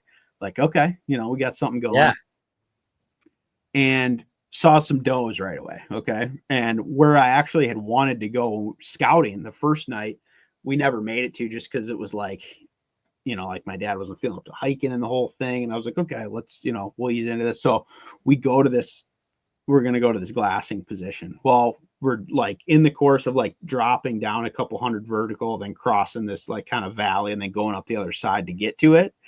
Yeah. And we're like I said, it was beautiful in the morning. And all of a sudden it's like, the clouds start getting super dark. Cause like when you're up, like close to the top of like the mountain, normally you can't see like what's coming over your back. You know what I'm saying? Like, because you can't see like the weather coming because there's like a mountain in the way. So we're up there and all of a sudden it starts getting dark and there's like thunder. And I'm like, damn, like I checked the weather a lot and I'm like, man, I don't foresee this coming, you know? And all of a sudden it starts like raining a little bit. And then it's like, it turns into ice pellets, like little ice pellets. And you're like, oh, this is weird. And then probably within 10 minutes, it's full on snowing. And I'm talking like hard, like big, wet. It is just dumping snow. And it loaded up all the trees. Like it snowed a bunch, dude, like a ton. And so we just kind of hunkered in under some pine trees and we're like, let's just kind of ride this out. You know, I wasn't expecting this. So we waited till it got a little less intense. And then we just continued our hike. We make it to this glassing spot or whatever. And there was a few other hunters in this area from what we'd seen. Just like we had one guy kind of hike up this same trail we were on while we were kind of just chilling. And then we ran into some tracks from some guys that were hiking up ahead of us in the snow. So like, okay, whatever, there's a couple other guys up in here. We get to that spot, like where you could see this whole upper basin. There's like, basically the way that this setup was like, there was 3 mountains and there's like two basins basically on the top of each one, like on each side. So we're thinking like, okay, like we'll start in one. If we're not seeing what we want, we can like move to the next one, you know? So all these peaks that we're hunting are like in like most of the tops of them are like 12 to 12,500 feet. So you're like basically hunting everywhere from like 11 to 12.5. It's kind of your like zone on the mountain, which is pretty high. So we get up there, throw a tripod up, put a scope on right away. I'm on the scope and I'm like, got a deer, you know, oh, it's a buck. So like literally first thing right in the morning, get on a buck. Got some cool like spotting scope footage of them or whatever. It's just like a smaller 3x3 mule deer. It was just like, didn't get me excited right away, I guess. So we're kind of looking at them, we're like, oh, let's ease up there. And we spot another buck. Okay, this is cool. We're getting into some deer. Then we walk right. So we're just going to keep working up this thing. We get into this whole group. We walked out into this little meadow and there was all these deer bedded in these bushes and they were just feeding around. And we got in, there was probably 8 or 10 of them. And we got pretty close, like under 100 yards. We're just watching this whole group doing their thing. And there was one small buck in there. Nice. We just didn't want to shoot him, but super cool, right? I got some cool video of the whole thing and it was in the snow. It was beautiful. So we spent most of the day up there and we just kept working our way around this basin up towards where we'd seen those couple of bucks in the morning. And, you know, it got to like mid-morning and they had already bedded down. So we're just like, let's get way up there. And now we're just in like, there's nothing. It's just rocks and like 2-inch tall grass at the top of this thing. And we're sitting right above where kind of they bedded down and like, we're just chatting and And I'm just thinking like, dude, we should just go to the next basin. Like we didn't, that's the thing with those alpine basins though. It's like, there's not a lot of places for them to hide, which is kind of a weird deal. Like you think about hunting out west and it's like, there's all this timber and whatever and all this stuff. And it's like, you get up there and it's like, if they're there, like you are seeing them 100p, like they're in the open, you know what I mean? If they're not vetted. And we're like, okay, whatever. Like maybe we should go to the next one. And I know my dad was not feeling it. He's like, yeah, I don't know if I got it in me to like keep going for today. Cause we're just day hunting at this point. We didn't like plan to spike in off of our base camp for the first day. And now there's snow everywhere. So, well, now that we're sitting up at the head of the basin, now I'm like looking down and I'm glassing. And I'm like, there's two guys like 400 yards down from us, or like bow hunters. They're just sitting on the ground. Then I look over here. Oh, there's two guys down there. Oh, there's two guys over. Like there was a whole bunch of dudes in this basin at the lower bit of it, all looking up there. And I'm like, I know they all saw those bucks this morning, but we were the only people that like went to that end. And like, we'd already decided we weren't going to shoot them. But like all these guys are sitting down there, probably glassing like, where are these bucks better? And then they can see us like right above them. You know what I mean? And we're sitting in the wide open and we're wearing blaze orange because we're muzzleloader hunting.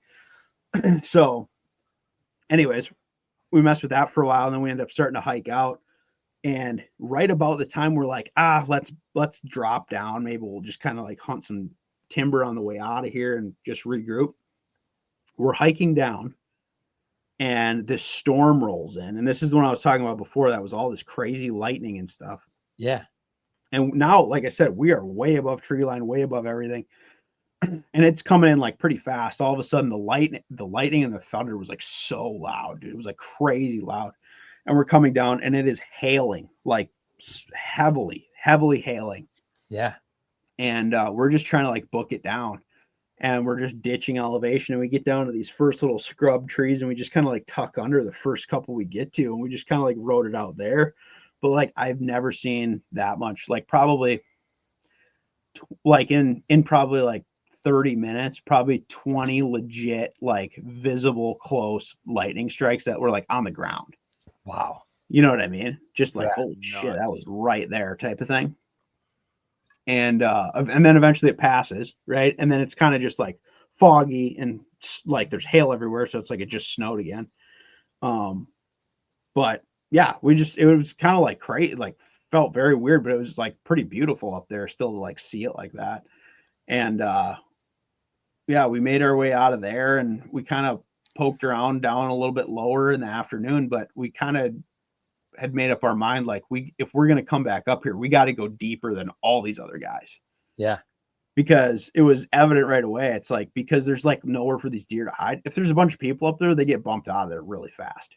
Yeah. You know what I mean? Because like everyone can see them, everyone can make a play on them. If there's a buck worth going after, they might not get them, but like they're definitely going to bust them either way. Yeah. And like, I just don't want, like, if I go out there, I don't like hunting around a bunch of people. Like I want to find something to myself and figure out how to get it done.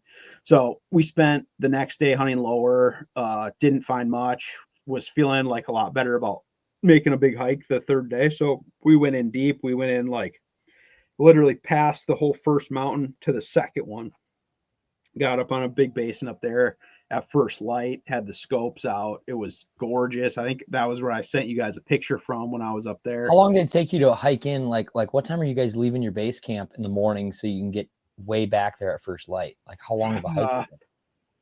I mean, that particular one wasn't crazy bad because we camped super high. Like we were camped at like 10,800. So we drive the truck up to, you know, just under 11, and then you go up and then down a bunch and then up. So it's like this hunt was like not as extreme like vertical climbing there was. So we're probably from our tent to being in there is probably 2.5 to 3 hour hike. Damn. So you're getting up at 3-4 in the morning, getting your shit going and getting on the trail, kind of to get to your spot. You know what I mean? Yeah. I still think that's pretty damn extreme. Yeah. I'm just like, it wasn't like one of these ones where it's like, oh, get up in the morning and climb 2,000 vertical. You know what I mean? Yeah. Which like, I've done that plenty of times and it's just like, that shit sucks. You know what I mean? Like trying to do that in the dark. But this was like, yeah, I mean, some of like, there's some steeps in there where you're like, okay, ditch 300-400 pretty fast. It's pretty steep, and the timber and stuff is, going through the timber in the dark is always kind of a deal when you're climbing over trees and whatever. But yeah, this one wasn't not the worst hike for sure. But yeah, probably 2.5 to 3 hours in there. And then so get set up, whatever. We're in there just thinking like, okay, all we got to do is spot a good buck, Yeah. And dude, we freaking scoured it, man. Like I was blown away how not in the deer we were, which was like, damn, like I thought we were spotting some. Like we found a couple bucks that day, and they just were small, I don't know. Not that I was like super greedy, like I got to shoot this mega giant, but like I still want it to be a hunt, Yeah. Like especially that early on, like you got a 9-day season and you're committed to being there for it. It's like for it to be over right away. God, it's going to have to be a pretty good one. Yeah. And, so I was like, let's keep hunting, whatever. And that was cool where I was up there. We spotted, there was a bunch of moose up at the top of this mountain that were living in this little marsh that was like way up in this upper basin, and got some cool video of them. It was like a bull, cow, and a couple of calves that were up there, and they were just hanging out. It was pretty cool to watch. And we ended up, so there was actually a guy I think he must have got horsed in, but there was a tent down in the bottom of this basin. And when the moose got straight down from it, like the wind was obviously blowing through this spot or whatever, they winded the tent. You could tell they got all alerted and they started taking off running. They ran probably like half a mile, stopped on this little ridge, and we kind of just lost them in some trees there or whatever. Well, later in the day when we started to hike out, we actually ran into those moose in the timber, probably at like 20 yards. All four. No way. Yeah. And it was actually like kind of a tense moment because they were like not stoked, and like they blew out of there and they were running across the trail in front of us and whatever. And I mean, nothing bad happened or nothing, but it's pretty cool to have them that right there, Yeah. But yeah, so we spent the whole day up there pretty much, glassing that out. We spotted 2 bucks. And that was like it. And I was like shocked. I'm like, I cannot believe there aren't just more deer up here, even if we're not seeing like a ton of bucks. Like there was just no deer. So we were kind of getting burnt on this whole go way up high thing, which we thought we were going to commit to for the whole week. And, basically we'd gotten some intel from our buddy that was like, hey, I've been, seeing a lot of deer low all summer. And I mean, obviously it's like crazy when you're hunting in a totally different place than where you live, like to be in the know on like what the weather's been the whole year. Yeah. You know what I mean? It'd be like if you're going on a fishing trip, like somewhere you've literally never been to. So it's like, who knows what it's been doing the past 3 weeks? Like here, you obviously can look outside and you'd be like, I know it's been dry, or like we've had a ton of rain or whatever. So like, at least in this part of Colorado, they haven't had like any significant rain in over 3 months. Wow. And like there is the grass up high was like not very good. Like they just didn't have the food all summer, and like the deer are just chilling all summer. Like they're not making these big moves or anything. They're just hanging out, munching on grass. So it sounds like, there were deer up there, but like a lot of them spent the majority of their summer at lower elevations just because the feed was better. Which I don't know. It's something like, I guess I've semi paid attention to like some of the weather stuff, but it's like one of those things in the back of your mind. You wouldn't know unless you were there. Like you wouldn't. Well, and it's like, damn, I should really maybe pay more, attention to like how that is, because it really sets you up for like where you need to start. But yeah, so we ended up just saying, screw it, let's try something else, and I think that's one thing that was super helpful for us is like not being afraid to just like move our whole base camp, So we came off the 3rd day and we're like, this is not it. You know what I mean? Like we should be seeing way more than we're seeing. And we're just like, this isn't the G, like we need to find that. So we just audibled. We actually went to like the area that we normally elk hunt, and we're like, okay, let's go there. It's much lower. There's a lot more like aspens and not there's all this dark timber and stuff. It was just kind of like new game plan, reset. So we moved our base camp down there in the afternoon. And we actually were able to get all that up and still hunt the evening. We went and hunted some meadows that were not far from our camp. We saw 1 deer that night, and it was like, oh, like, come on, let's go. So next morning we hunted a bunch of aspen, nothing. We saw 1 spike buck first thing in the morning. elected not to take a shot there. It was just like, let's keep hunting. And same thing, like next day, went through, hunted this huge aspen ridge, should have been loaded. We got really close to, like, we were tracking a buck. We got fairly close on and just never made it happen. Never even actually got to see him. We just were like, knew we were very close. But yeah, it was just. How'd you know you're really close to him? Like, dude, we're like literally on fresh tracks. I'm talking like in the snow. Well, yeah, most of the snow was gone by that day, but yeah, I mean, we're on fresh tracks with like fresh shit on the trail, like literally like still warm shit, like like you're very not far behind them type thing. But a lot of that hunting in the aspens, dude, it's so, especially on one that's been dry, it's so loud. It's so hard to get close to anything in there. I mean, obviously you can be in the right situation, but it was just like, how, if you don't see them first, you're burnt. You know what I mean? Yeah. And just like everything, it was like stepping on grenades every 2 seconds. It was like shit is just so cracky and loud in there. So anyways, we just kind of kept burning all that, and we're starting to get frustrated because now you're about halfway through the hunt and you're like, dude, we are not in them.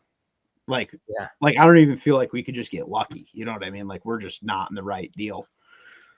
So we decided to move again. So midweek, we moved our base camp for the second time, and we said, "Screw it, let's go get that side by side and start covering some ground."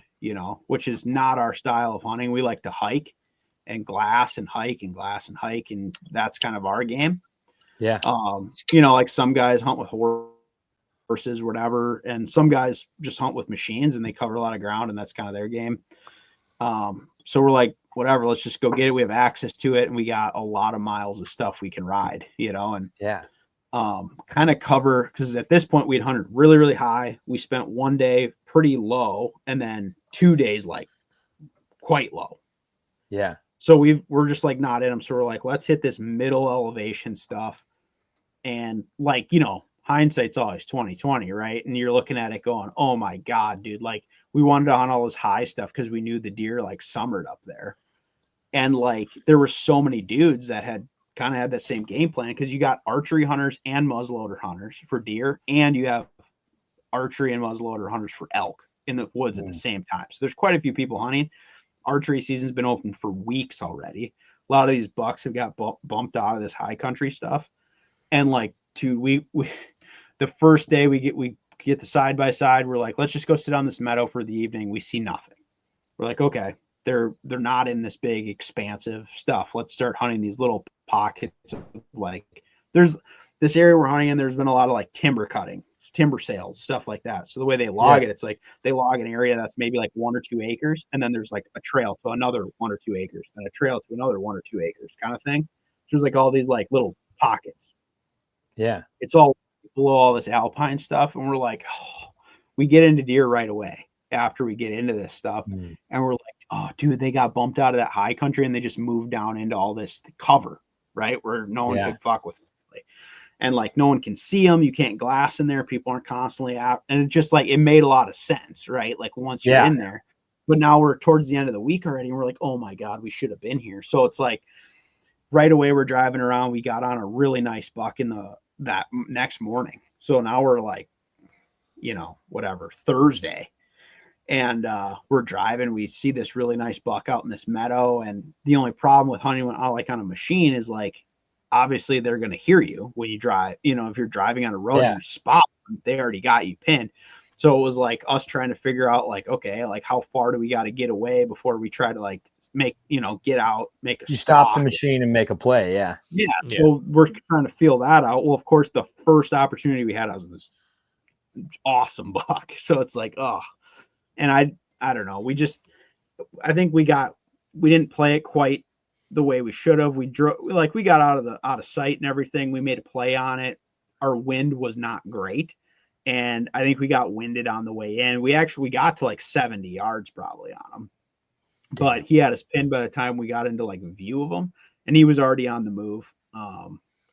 And we kind of were, it's like we were doing like kind of a 2-person stock thing. My dad did get a shot at it, did not connect, unfortunately, but it was really nice buck, probably in that like 160 class, like not a giant, but like a really, really nice buck.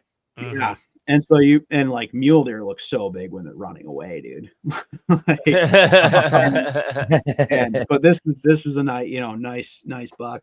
So, okay. And it was like not the end of the world. It was like, okay, that was like kind of a C chance, but like that was cool.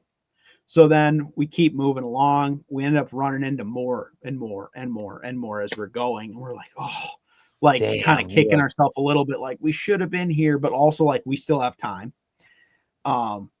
So we kind of use it as like kind of a partial hunt day, partial scout day. So we're kind of burning roads, but also like if we see deer, we're trying to make plays on them. Yeah. And it's just not going well. So whatever, that is what it is. But we did find this area where there was like multiple of these little logged out pockets that were just totally tracked out, tons of deer shit. Like they were living in there. Right. Yeah. So then you start to think like, oh my God, this is not that. I mean, it's like, it's a big area because it's like a mountain, but you're like, this is not that big of an area. So it's like whatever's living in here, I think we can run into. Yeah. And so that next morning we have this game plan. We're like, all right, let's split up. You know what I mean? And maybe kind of cover some of this. And we looked at some things, and then for the evening, we end up saying, okay, my dad was like, I'm going to go sit on this kind of meadowy area that all these tracks is. And I was like, I feel way more confident in like covering ground and like hoping we run into one type of thing. So I'm like, you do that. I'll ride with you on the side by side to that spot. You can go up into there and like sit. And I'm just going to climb, get way above that and just hunt everything above where that is. And, so whatever, we drive in there, drop him off. I start my hike. I start climbing up this shit. And it's like, I'd never been to this spot. So I'm just going. And like a lot of it is super heavy blow down timber, which sucks to hike through. Like if you've ever done that before, it is like everything is like chest height, like all these big trees that are down. So you're like climbing over stuff to get up it. And it was maybe 300 vertical. You got to go up here. Not like super crazy, but it was like decently steep with like a lot of blowdown. So I'm going up through that. And like, again, like that, when you're going through that, you're like, I'll never see anything. It's so loud. And like, I'm climbing over all these dead branches. I finally get through it. Now I'm into these like more logged out openings and everything started looking good. The grass was awesome in there. Like nothing I'd seen the whole week. I'm like, oh my God, like I'm definitely seeing something, you know? Yeah. And I'm just like still hunting through all this stuff, trying to be like super careful about glassing and everything. Cause like out in that stuff, it's like sometimes hard to hear. So it's like, you just need to like look at everything. You know what I mean? Cause like you could just be like sitting there and all of a sudden you just see like one antler tine or like an ear or like something, you know, you gotta, cause you have to see them before they see you or it's game over. So I'm like just easing through all this stuff. And I'm coming up this kind of like real steep meadow. I'm just slowly working my way up. And I just hear a stick snap. Right. And I'm like, it's pretty quiet. And I'm just like, that was right there, like not far, you know? So I'm like, throw the binos up, I'm glassing. And then all I can just see is just the butt patch on this deer. And it's at maybe like 60 yards. So I'm like, okay, it must have either like heard me or whatever. There's no, like my wind was perfect. I was like, no way it winded me. It must have just heard me walking or whatever and just got out of its bed. So I'm looking at it and I'm like, okay, I can't tell if it's a buck or a doe or whatever. So I'm just like staring at it through the binos and I kind of like lean in both ways, try to get a look. Can't see anything. All I can see is hind quarter.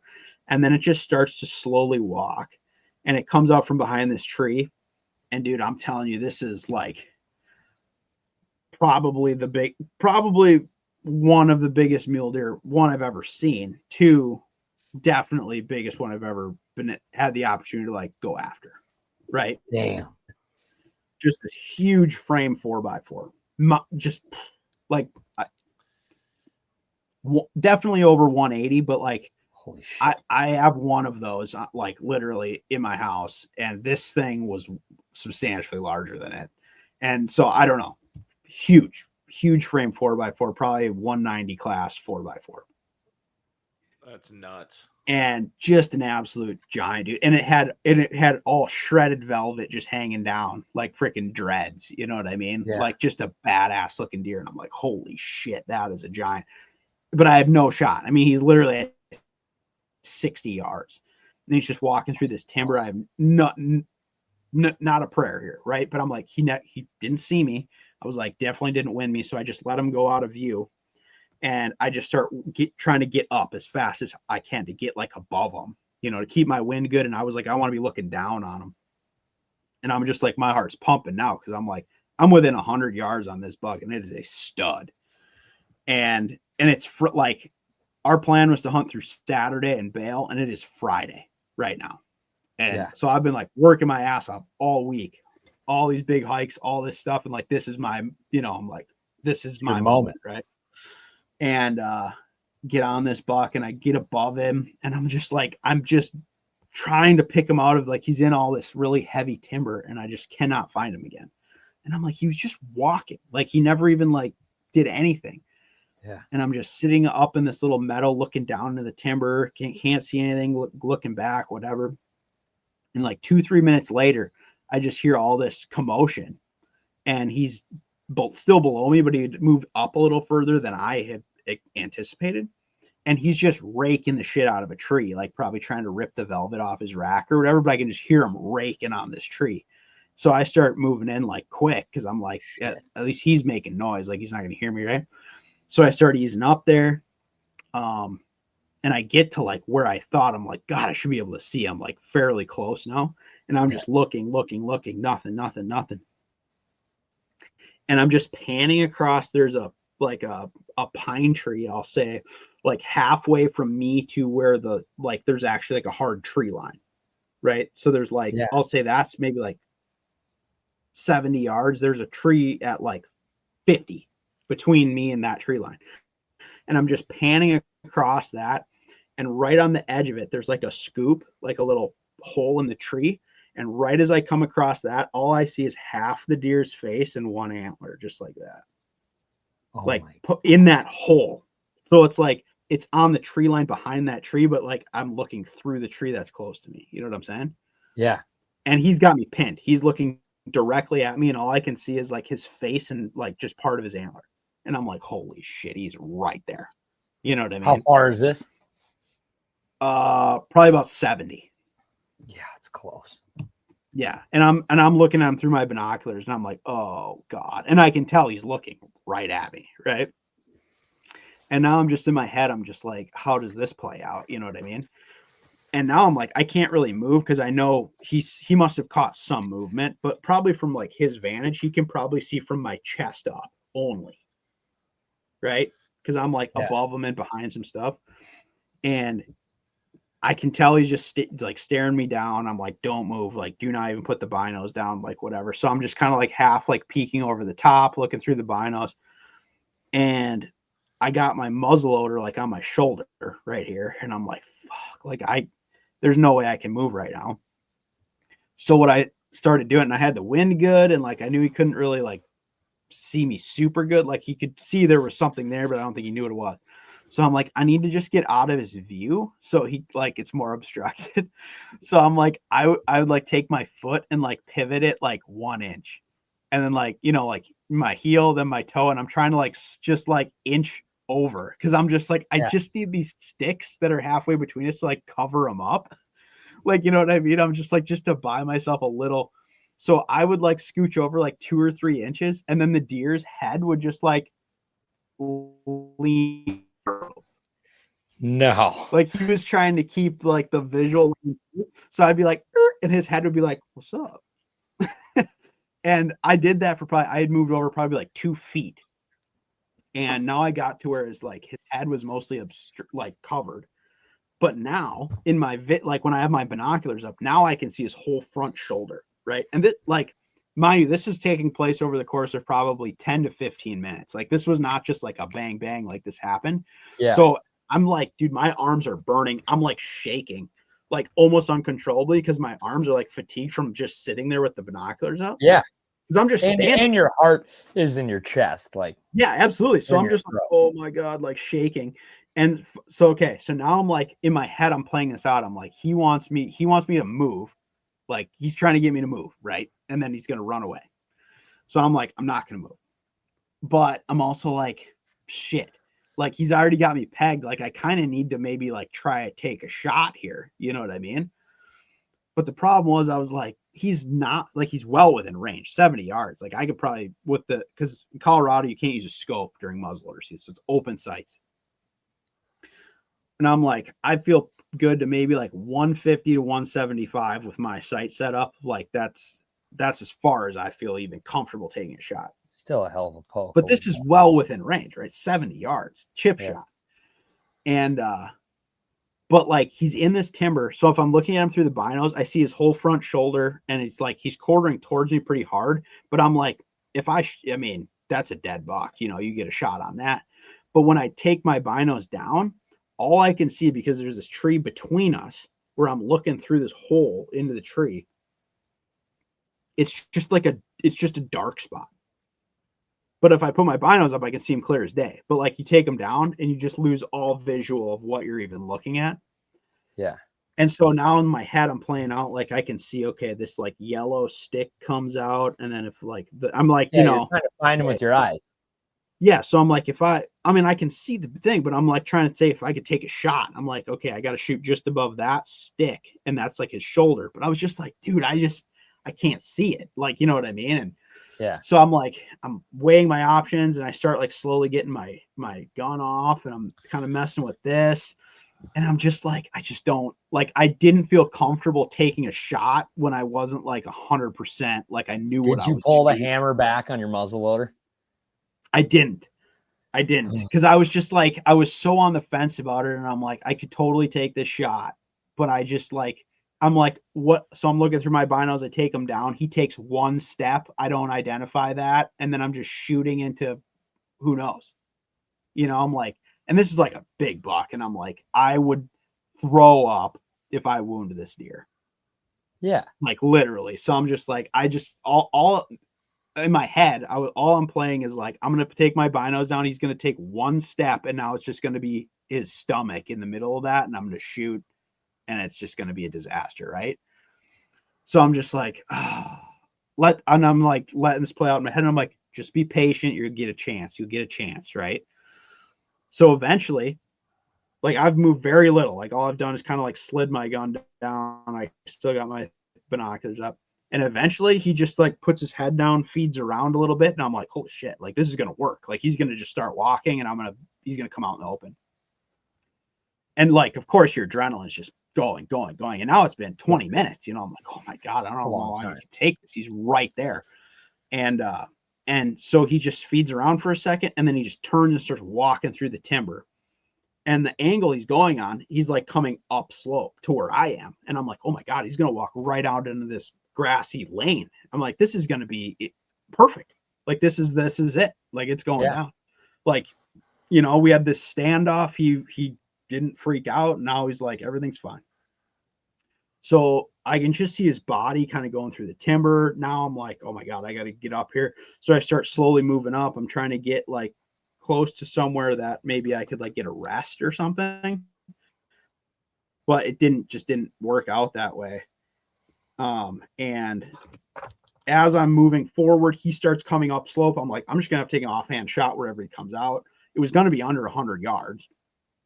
Yeah. And now all of a sudden I can see his rack like coming up the hill right in, like he's coming right into this lane. And I'm like, this is it, you know? So now I'm like gun up, hammer back. I'm like, here we go. Now you pulled the hammer? Oh yeah. Hammer's back. And I'm like lined up on him. And I'm like, this is like, I'm obviously freaking out, but I'm also like, you worked all week for this moment, you know, type of thing. He's coming up. His rack is just like coming through the branches and stuff. And now there's two like dead trees that are maybe like, you know, 1.5 feet in diameter that are like stacked on top of each other, blowdowns, right? And then there's a green pine tree right at the end of them where like the root ball is. So envision that. They're like laying the long way, right? And there's one standing tree at the end. He's right behind the two logs, and he's walking across in front of me. And so all I can see is his neck and his head and his rack. going broadside, walking right behind these two logs. And I'm like, he's going to come right literally behind the end of that root ball. And I got him dead to rights. You know what I mean? And I'm like, here we go. I'm on him, crosshairs literally on him. I'm like following him down the tree. He gets right to the vertical tree. Like he's walking like this. He gets right to there, turns 90 degrees and just starts walking straight away, right behind that tree. And I'm like, you gotta be shit. Like I'm literally like half depressing the trigger already. Like I'm like, here it is. He's going to walk out and boom, done. Literally gets there, makes a hard turn straight away. And just starts walking down the edge of this ridge. And I'm like, no, like, what? So I'm like, okay. Well, he obviously didn't, like make me. Like he's just going. I don't know. Or maybe he felt like he just was like, I'm going to get behind all this shit and just get it between us. I don't know, whatever. But I was like, now I'm thinking like this is slipping away. And so I let him go because I'm like, I have no way to do this quietly at this next like 50 yards. So I let him go till I lost sight of him. Waited like a minute and then made my move, got up there. And now I'm just like panicking, like, okay, did he go this way, whatever? Yeah. And I'm like, I just felt like he had continued potentially down just based on like how much, like there were so many down trees and everything. And I'm like, I gotta like pursue him down. You know what I mean? And maybe 2 minutes goes by and then I hear a shot from straight below me. Right. And now I'm thinking like, okay, like, let me play this up. Cause I'm like, I know the only other person here is my dad, right? Like there was no one else hunting this area.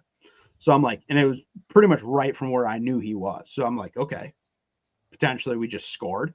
Super cool. But in my head, I'm like spinning. Cause I was like, we were using in reaches, but they weren't working really well where we were. So it was like, if I sent, it took like probably like 20 minutes to send or receive a message from anybody. So I was like, even if he sent me a message on what happened, I'm not going to get it for a while. So I'm like, do I go down? Now I'm like torn, right? I'm like, do I go down there to see like what happened and bail on like this situation? Or do I continue on this buck that I think is still over here? Cause I'm like, I was even like, I pulled out my map and I'm like measuring. I'm like, from where I am to where I think he is, how many yards is that? And like, is it even feasible that buck went that far? Yeah. Because I'm just thinking like, did I just push it there? Or like what? Or like, did he just get a shot at something else totally unrelated? And I'm also on this one. So, and like, it's the second to last day. I'm like, oh, what do I do? What do I do? And I'm just like, all right, I'm hiking down there. Like, I just couldn't get it out of my head that potentially this buck went down there. So, okay. Get on. I start hiking down there and I don't even exactly know where he is, but I was like, I should be able to find him down there. So it takes me a little while. I start hiking down, get through all this, and I actually run into some more deer on the way. They were all does, and end up finding him. He's sitting on this meadow thing. So I hike down there and I'm like, what happened or whatever. And he's just looking at me and he's like, he like didn't even talk right away. And I'm like, what happened?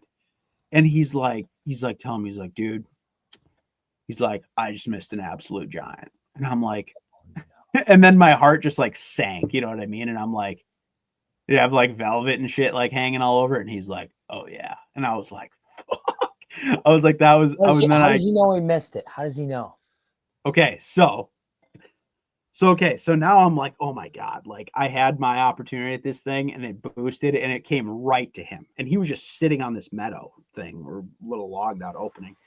And then I'm like, and in my head, I'm like, oh, like that was our chance, And so he's like, yeah, I was just sitting here and I'm like looking between these two openings. And he said, I've been just sitting here, saw a couple does, whatever. And then he's like, I turned back and he said, this buck is just standing in the absolute wide open at like 80 yards. And it is just facing him. But he said, when he saw it, he's like, it already had me pinned. He said it was staring right at me. You know what I mean? Yeah.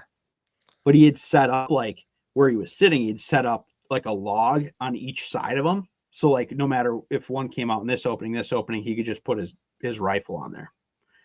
So he gets set up to take a shot and he gets like nestled down and he's like, he felt super good. He's like, it was like a straight on shot at 80 yards basically. But with a gun, I mean, is a pretty, I mean, that's a decent shot. You know what I mean?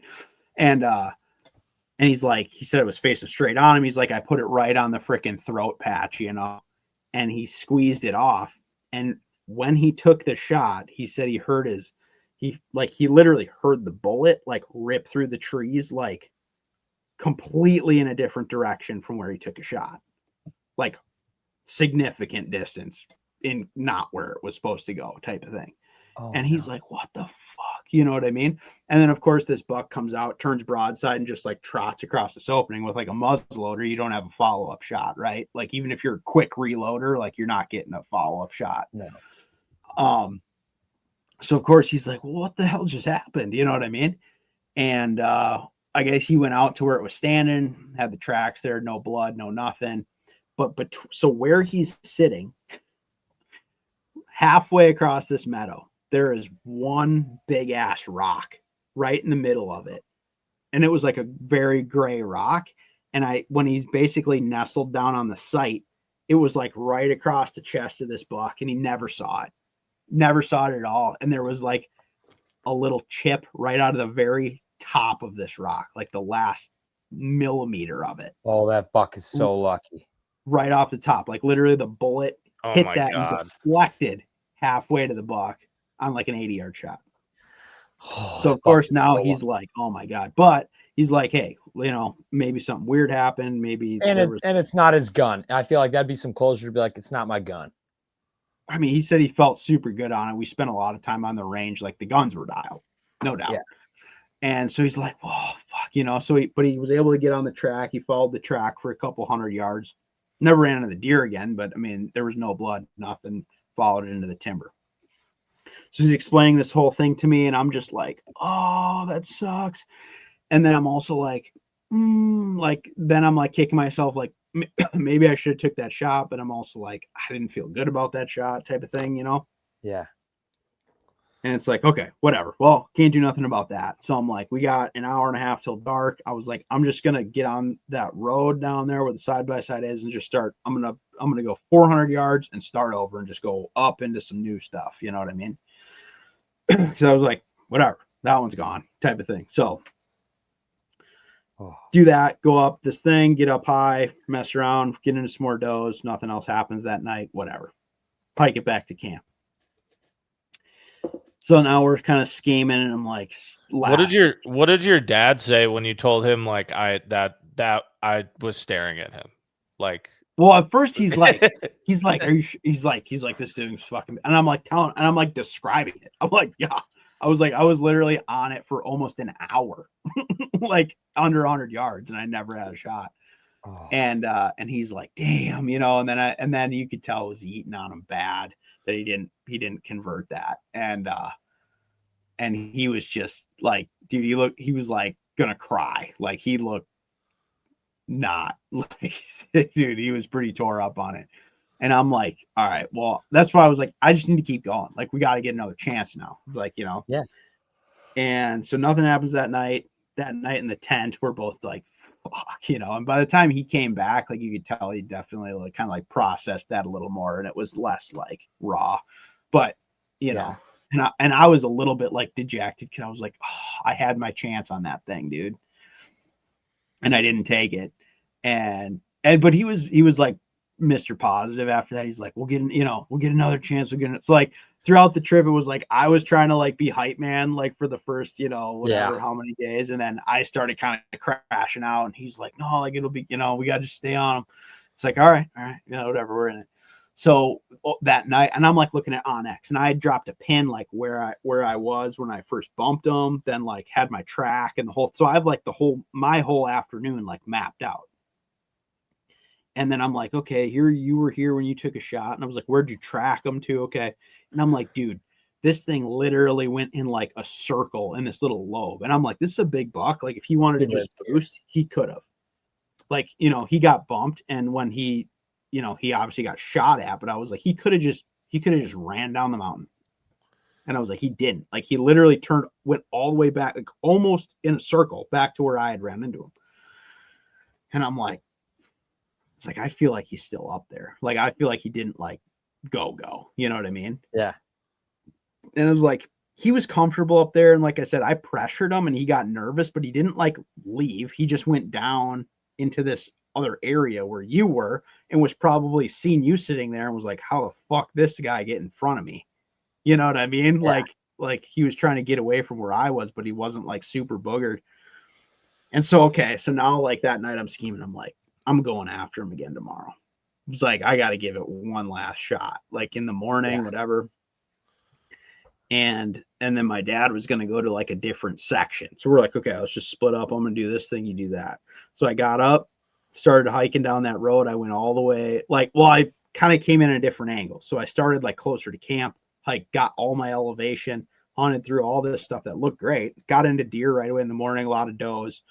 I did have there was cool. I got probably like 50 yards on this group of 9 deer, which was super cool. Watch them for like probably half hour. It was like super cool. They had no idea I was there and kept working up this mountain and got up. There's like this big long, I'll call it like a high finger. And that was like right off the tip of it was where I ran into the buck the first day. Then there was like a low below it. He kind of stayed in.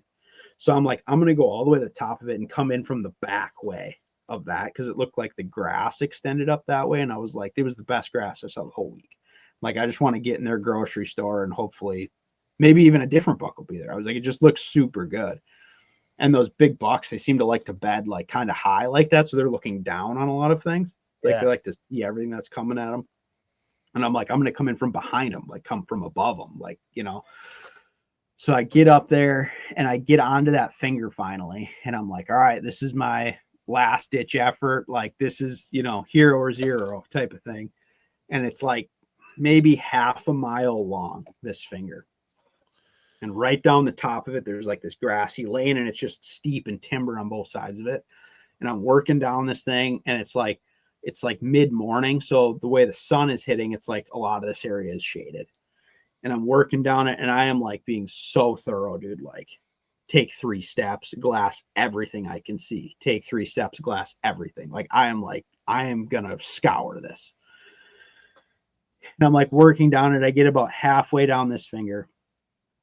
And there's one spot where the sun is actually hitting it. And I'm like, I need to cross, but I need to get like through the sun. Because like when you put your binoculars up, you can't see anything. Like if you're in the sun and everything else is shaded, you can't see anything. Yeah. And it's maybe 10 or 15 feet of this sunspot. I'm like, whatever. So I'm glassing, don't see anything. I get into this sunspot and I walk across it like no big deal. Like I'm just walking slow. And in the moment I get into the shade, there are freaking 2 stud bucks. Like standing there at like under 100, just standing there. And I like I'm like, they're right here. Like they're like, I don't know how I didn't see them when I was glassing, but I'm like, they must have been bedded or something. And they saw me when I walked out in the sun and they just got out of their beds and they already had me pegged. So I walk into this shade spot. I see them standing there and they start kind of trotting to their right. I get my thing off, had 0 chance to even take a shot. And I'm like, no, like, I'm literally like, no. You know what I mean? Like, yeah, you're like, how many chances are you going to get kind of thing. Right. And I was like, oh, and they were right. Kind of like, this is where they should have been. You know what I mean? And I just wasn't on the ball. And so I watched them kind of trot down. And I'm like, fuck. And I never had a shot. And they go out of view. And now I'm just like eating myself up. I'm like, dude, you came up here. Like you knew they were going to be up here. Like these were 2 different bucks too. They weren't as big as that other one, but they were nice, solid frame bucks. They go out of view and I'm like, oh, and I sat there for a couple minutes just shaking my head like, you idiot, you know, like like I don't even know if there's anything I could have done, but in the moment I felt like I blew it. You know what I mean? And then I just kind of got in the mindset. I'm like, you came up here for that big dog. You know, I'm like, just stay in the game. Like you're halfway, you got a quarter mile. The quarter mile is not that far. You know what I mean? So I'm like, You got this little bit left. Hunt it out, like maybe he's still there. I was like, those were not the one. I'm like, okay. So I start keeping going. And then I hear a shot from like straight where those 2 bucks were at. And I'm like, are you kidding me? Because I was like, I didn't think my dad was even in, like he was way south of where I was. And I'm like, man, I never seen anybody else up in there. And then like in my head, I'm just like, whatever, block that out. Like, I don't know what that was about. Like 10 minutes later, I get an inReach message and my dad's like, oh, hey, I made it all the way up to that road that's just south of you. And he's like, I just emptied out my gun. I'm hiking back to camp. And in my head, I'm like, dude, those bucks had to have been like right in your grill. Like when you made it to that road and we're just like, I'm good. And just like took, because like with a muzzler, you can't just like you got to shoot it to unload it basically. So he was like, I'm done. Like, I'm going to go back to camp or whatever. And I'm just thinking like, dude, I just pushed these 2 bucks straight down the mountain to like right to the road. And like this shot was like, they had to have been in range. You know what I mean? When he takes the shot. And I'm just like, oh. So and then I'm just, whatever. Like, you can't do anything about that. But in my head, I'm like, that almost worked out like crazy good. Right. Yeah. And he didn't say, like, the message didn't say anything about him, like, having had any action or seen anything. And I was just like, okay, well, whatever. You know, continue on. So now I'm just going along. And now it's like, I just had somebody take a shot, like, not even that far from me, which I wasn't, like, super psyched on. But I was like, whatever. And now I'm easing up. I get to the meadow where I had initially bumped that buck the day before. But I'm coming in from a completely different side of it. Like, I'm on the high side, came in from the low side the other day. The whole thing, the wind was different now. And everything was like basically backwards from what it was the day before. But I was like, okay, I saw where he was initially bedded. I saw what his like escape route was, the whole thing. Like, I saw it play out yesterday. So I'm like, all right, if he's there, like, I feel like maybe he'll do something similar, right? He must have, in my hypothetical world in my head, I'm like, yeah, this is his spot. Like, he wants to be right here. He's got everything he needs. The food's the best. He's got the high spot, the whole thing. So I'm like, okay, if he's here, he's going to be right here somewhere close. Where I'm at, I'm like in the high point of this meadow, which is typically like you wouldn't want to be in the wide open when you're trying to hunt, right? Because it's the easiest spot to get seen. But where I was, I could see down both sides. And I was like, I didn't know where he was going to be. But I was like, I felt like I had the best vantage from where I was. So I'm like, this is how I'm going to play this. I'm going to kind of come right down this high spot. And there's 2 grassy lanes straight out in front of me. And I was like, I felt like he was going to be bedded either in one of those or like in the timber strip in between. And I'm just easing up there, easing up there, easing up there. Same thing. Glass every inch, glass every inch. Now I get to a spot where it kind of flattens out. So it's steep down to my left and it's like flat to my right. And to my right is where the road is. Like, it's fairly flat and then it drops off like pretty steep right above the road. And I'm like 200 yards from where this road is. And it's not like a highway. I mean, this is just some mountain road, right? Yeah. But I'm like, okay, I know, like, he literally just hiked up that road and took a shot like probably 400 yards from here. And I'm like, guarantee if that buck was here, he definitely heard that. You know what I mean? And so I'm just like, I had so much confidence in this left side. I'm like, he's going to be there. He's going to be right off one of these fingers. And I'm just going up there. And I'm like, nothing is happening. Nothing is happening. And I'm like, kind of like, you're in that moment where you're just kind of like, at least we tried. At least we tried. Like, you know, we took it right down to the wire. Like, I rolled the dice. This buck could still be in here, but I was just like, I don't know.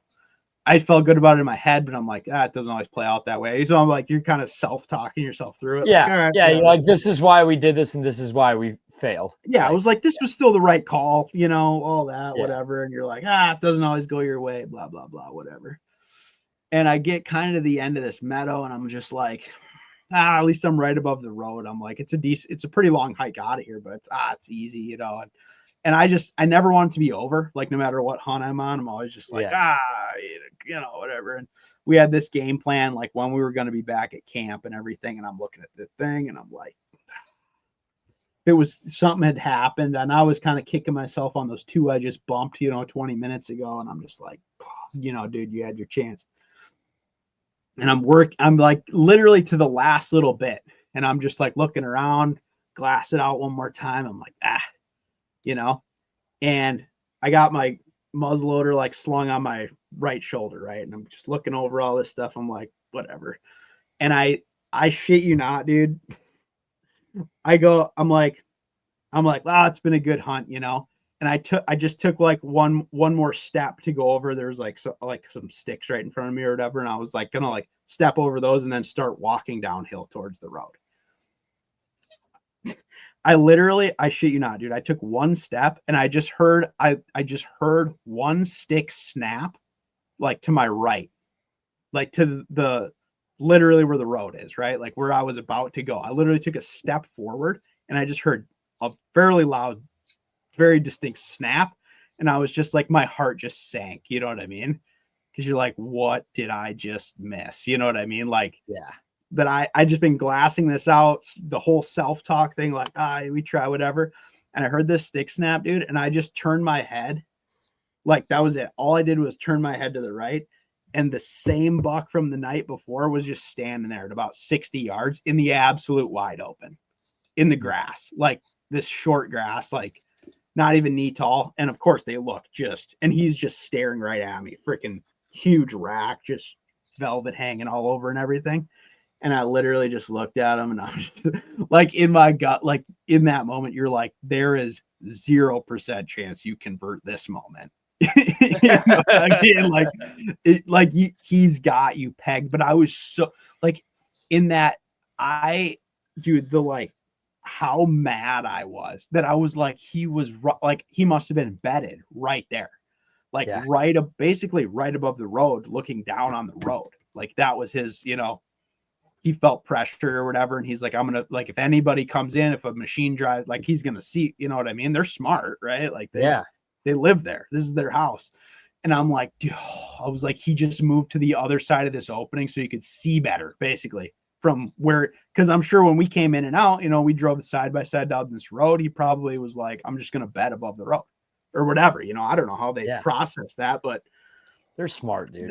They don't want to die. Like, So I was just like, we're staring at each other, which feels like an eternity, right? But like, it was probably a couple seconds, but I'm literally just like, I hear this, I turn my head. He's just standing there. And like these big bucks, dude, like, I don't know if you've ever seen any like really big mule deer, like up close, but they just look mad. Like they look pissed off, their face. Right.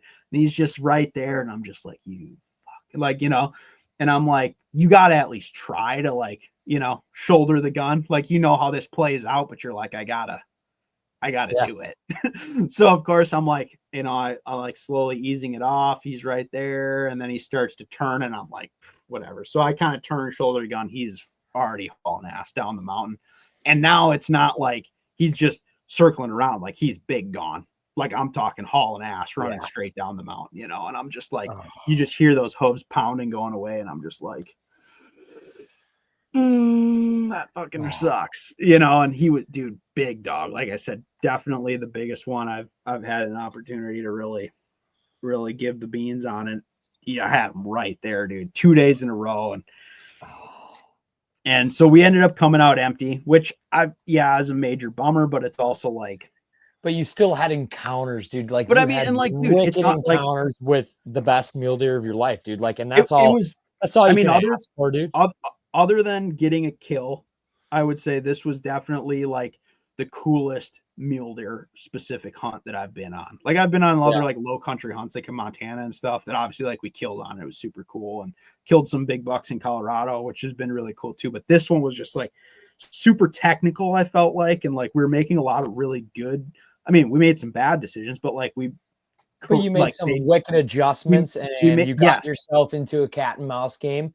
And I mean, you can only do what you can do, and sometimes it works, sometimes it doesn't. But like you put yourself in a position that if old boy would have slipped up or turned a little bit different or came a little bit farther, like I mean, game of inches, right? Like that's all you. I feel like I don't care if it's fishing or hunting or whatever. Like the worst feeling is when you feel like I wasn't even around him. Yeah, I wasn't even around him. Like if you lose at fishing or lose a tournament or lose at hunting or whatever, nature wins. If you felt like you made a play or you at least knew some shit that was going on, it's like at least rewarding. Can sting your ass probably for half that ride home, but it's rewarding to be like, you at least put yourself in position where if you just would have never really went to the low country and you stayed high and you're like, we saw a couple littler bucks and we just never were around them, you would have drove home and been like, damn it. Like, I think that would, yeah. And it is like, dude, we got into that stuff and it was loaded. Like you were constantly in deer. Like it was like, this is where it is going down. And then, like I said, like hindsight's kind of 2020, right? And you're thinking like, oh my God, dude, there were so many guys up high. Like we should have identified that and been like, like they would have pushed down. Like, why would they stay up here? Type of thing, and got into that kind of middle elevation earlier in the hunt. But I mean, I'm glad we ended up there. And like I said, I would have been very happy with just like a solid buck or whatever. It's not like I was super picky or anything. We just never really were in them heavy enough. And like early in the hunt, I feel like it's not that it's not worth shooting a small deer or whatever, but I was like, I wanted to hunt. You wanted to hunt. Yeah. And like you're in a spot where they live, like a giant one, and you get one chance. It's like you punch your tag, you're done. So it's like, okay, let's at least make an honest hunt out of it. And I mean, definitely had the chances. Like I said, I had that really good shot opportunity. I looking back, I don't think there's a scenario where I take that shot. I like to be so certain, like when I pull the trigger, I'm just like meat in the cooler type of thing. Like I don't like messing around with like marginal shots and that type of thing. So I'm just like, I let them go on that moment. And I don't think I do. I don't do it different. You know what I mean? And kind of eats on you a little bit like, oh, what if, but I'm like, you wouldn't have done it. You know what I mean? Like, but like I said, definitely probably one of the coolest, like technical hunts that I've done and maybe ever. I don't know. It just felt like a lot of moving parts and this and that, and just doing the right things. And then eventually really landed on like kind of the nest where all these bucks were hanging out. And it's just like, damn, man, like so close for it coming together. And then to have my dad get a shot at the same buck and freaking have that, like what are the chances of that?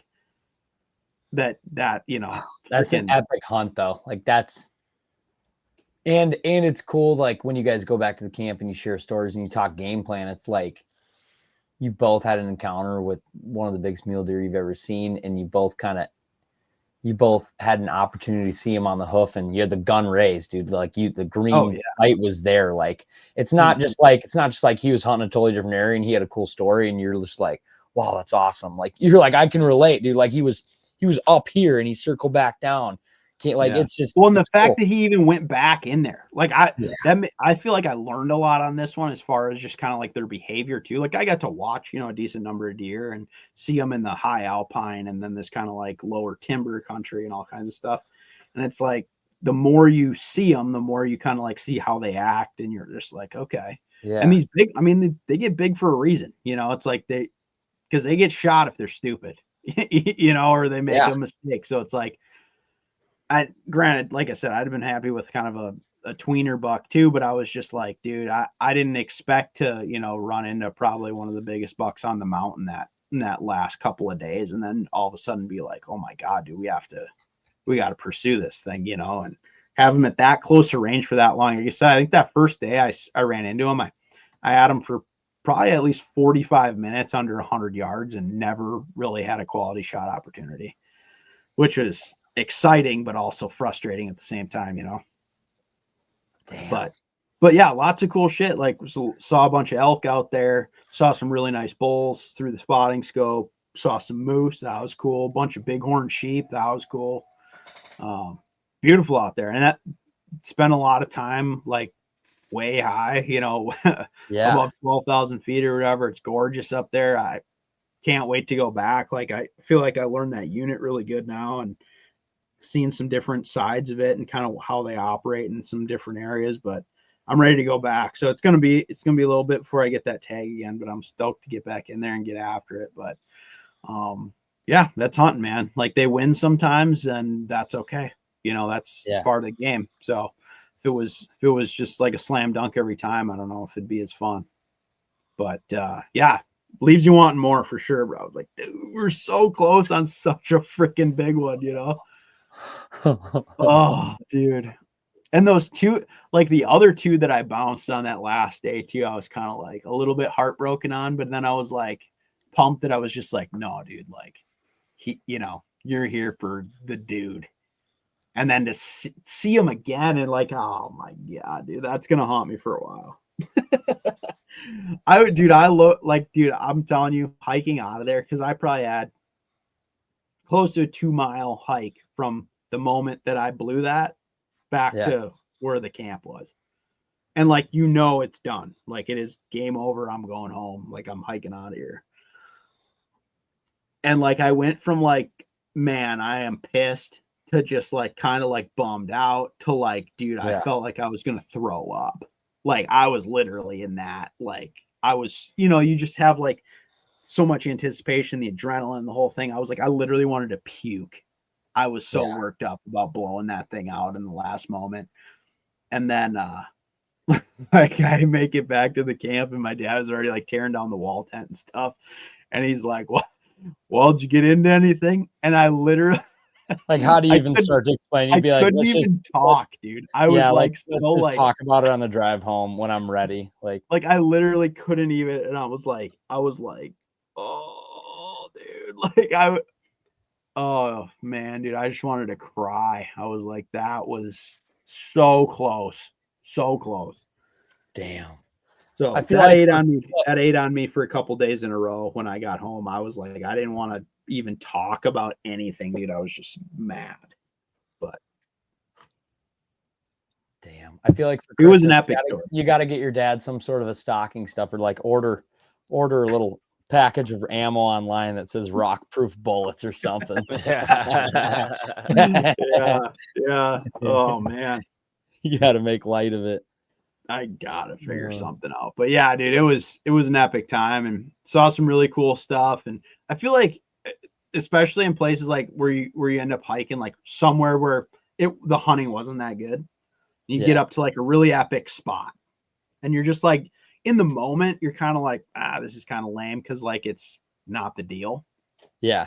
But I've gotten really a lot better at like when I get to those places, and you're like, this is such a cool spot, or I've hiked so far to this thing, is like I try to take pictures there, because I'm like, that's cool. I'm never coming back here. Like, this wasn't worth it, type of thing. But it's like such a cool place that so I've been saving like a bunch of these pictures where you get to these really epic spots and just kind of like take a picture up there, like selfie or whatever. And got some cool ones on this one of some of that really high, up over 12,000 feet stuff. That's just so cool. I mean, like I'd hunt up there again, but there's some of the, like where I sent you that deal from that cliff. That was sweet. That was such a cool spot, but it is such a bad spot to hunt. That's why you're probably like, this is so beautiful. This could be a postcard, but you're like, I'm not going to come back. Yeah. Well, and the thing with like that spot, I was just saying, you can see endless country, and it's full of animals, elk, deer, all this shit. But it's like, you never go after them, because I was like, even if you killed something in there, there's no way you'd ever get it out. Yeah. I mean, to get one elk out with 2 guys, it'd be at least 3 trips probably, by the time, because you'd probably have to camp in there, because it's 11 miles deep.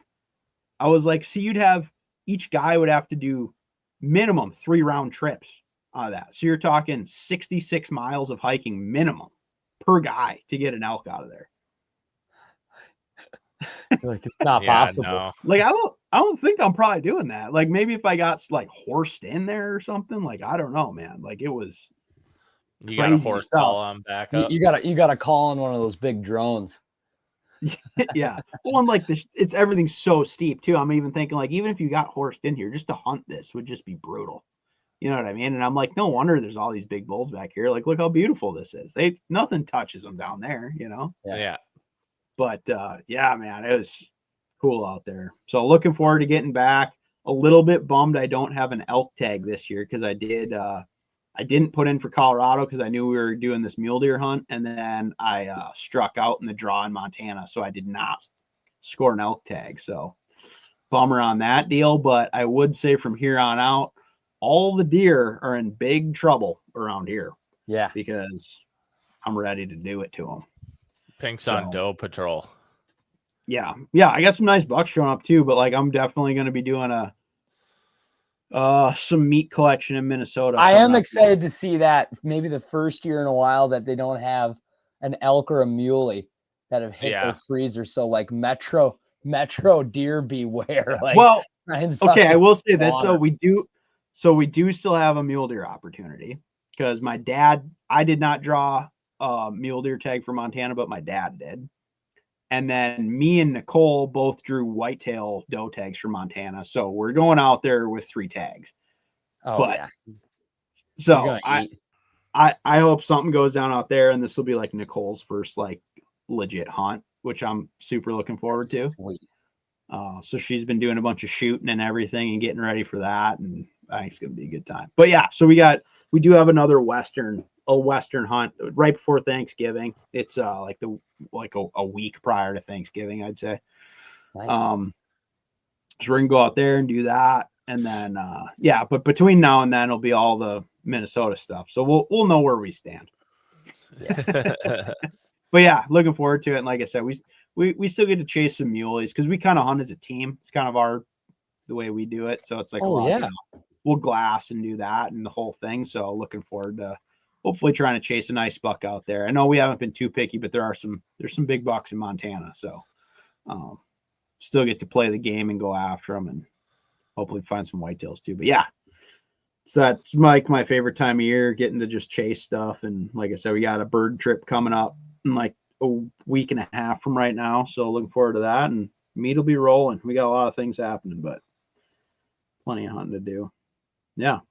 But yeah, so bummer it didn't work out in Colorado, but hell of a hunt, and looking forward to the next one, you know? Hell yeah. Oh yeah. Well, epic hunts, epic wedding coming up. Fall fishing is still freaking hot. And thank you to everybody who's listening to the pod 3 hours in. This was a good old-fashioned OG boys banger. And we're going to have a lot of stories coming up, especially after Bart's wedding. Like, it's going to be really good. We got a lot coming. These things keep getting longer because we got more stuff going on than ever before and more guests. So yeah, keep trying to spin them out as fast as we can for everyone. But yeah, that was awesome. As usual, Pink always delivers with a Western hunting story that everybody will listen all the way through. So yeah, that was awesome. Greatly enjoyed. But other than that, I think we're done for the night, boys. Yeah. Next time, this podcast will be hosted by a man who is off the market, who is taken, who is no longer a bachelor. So happy days. Yeah.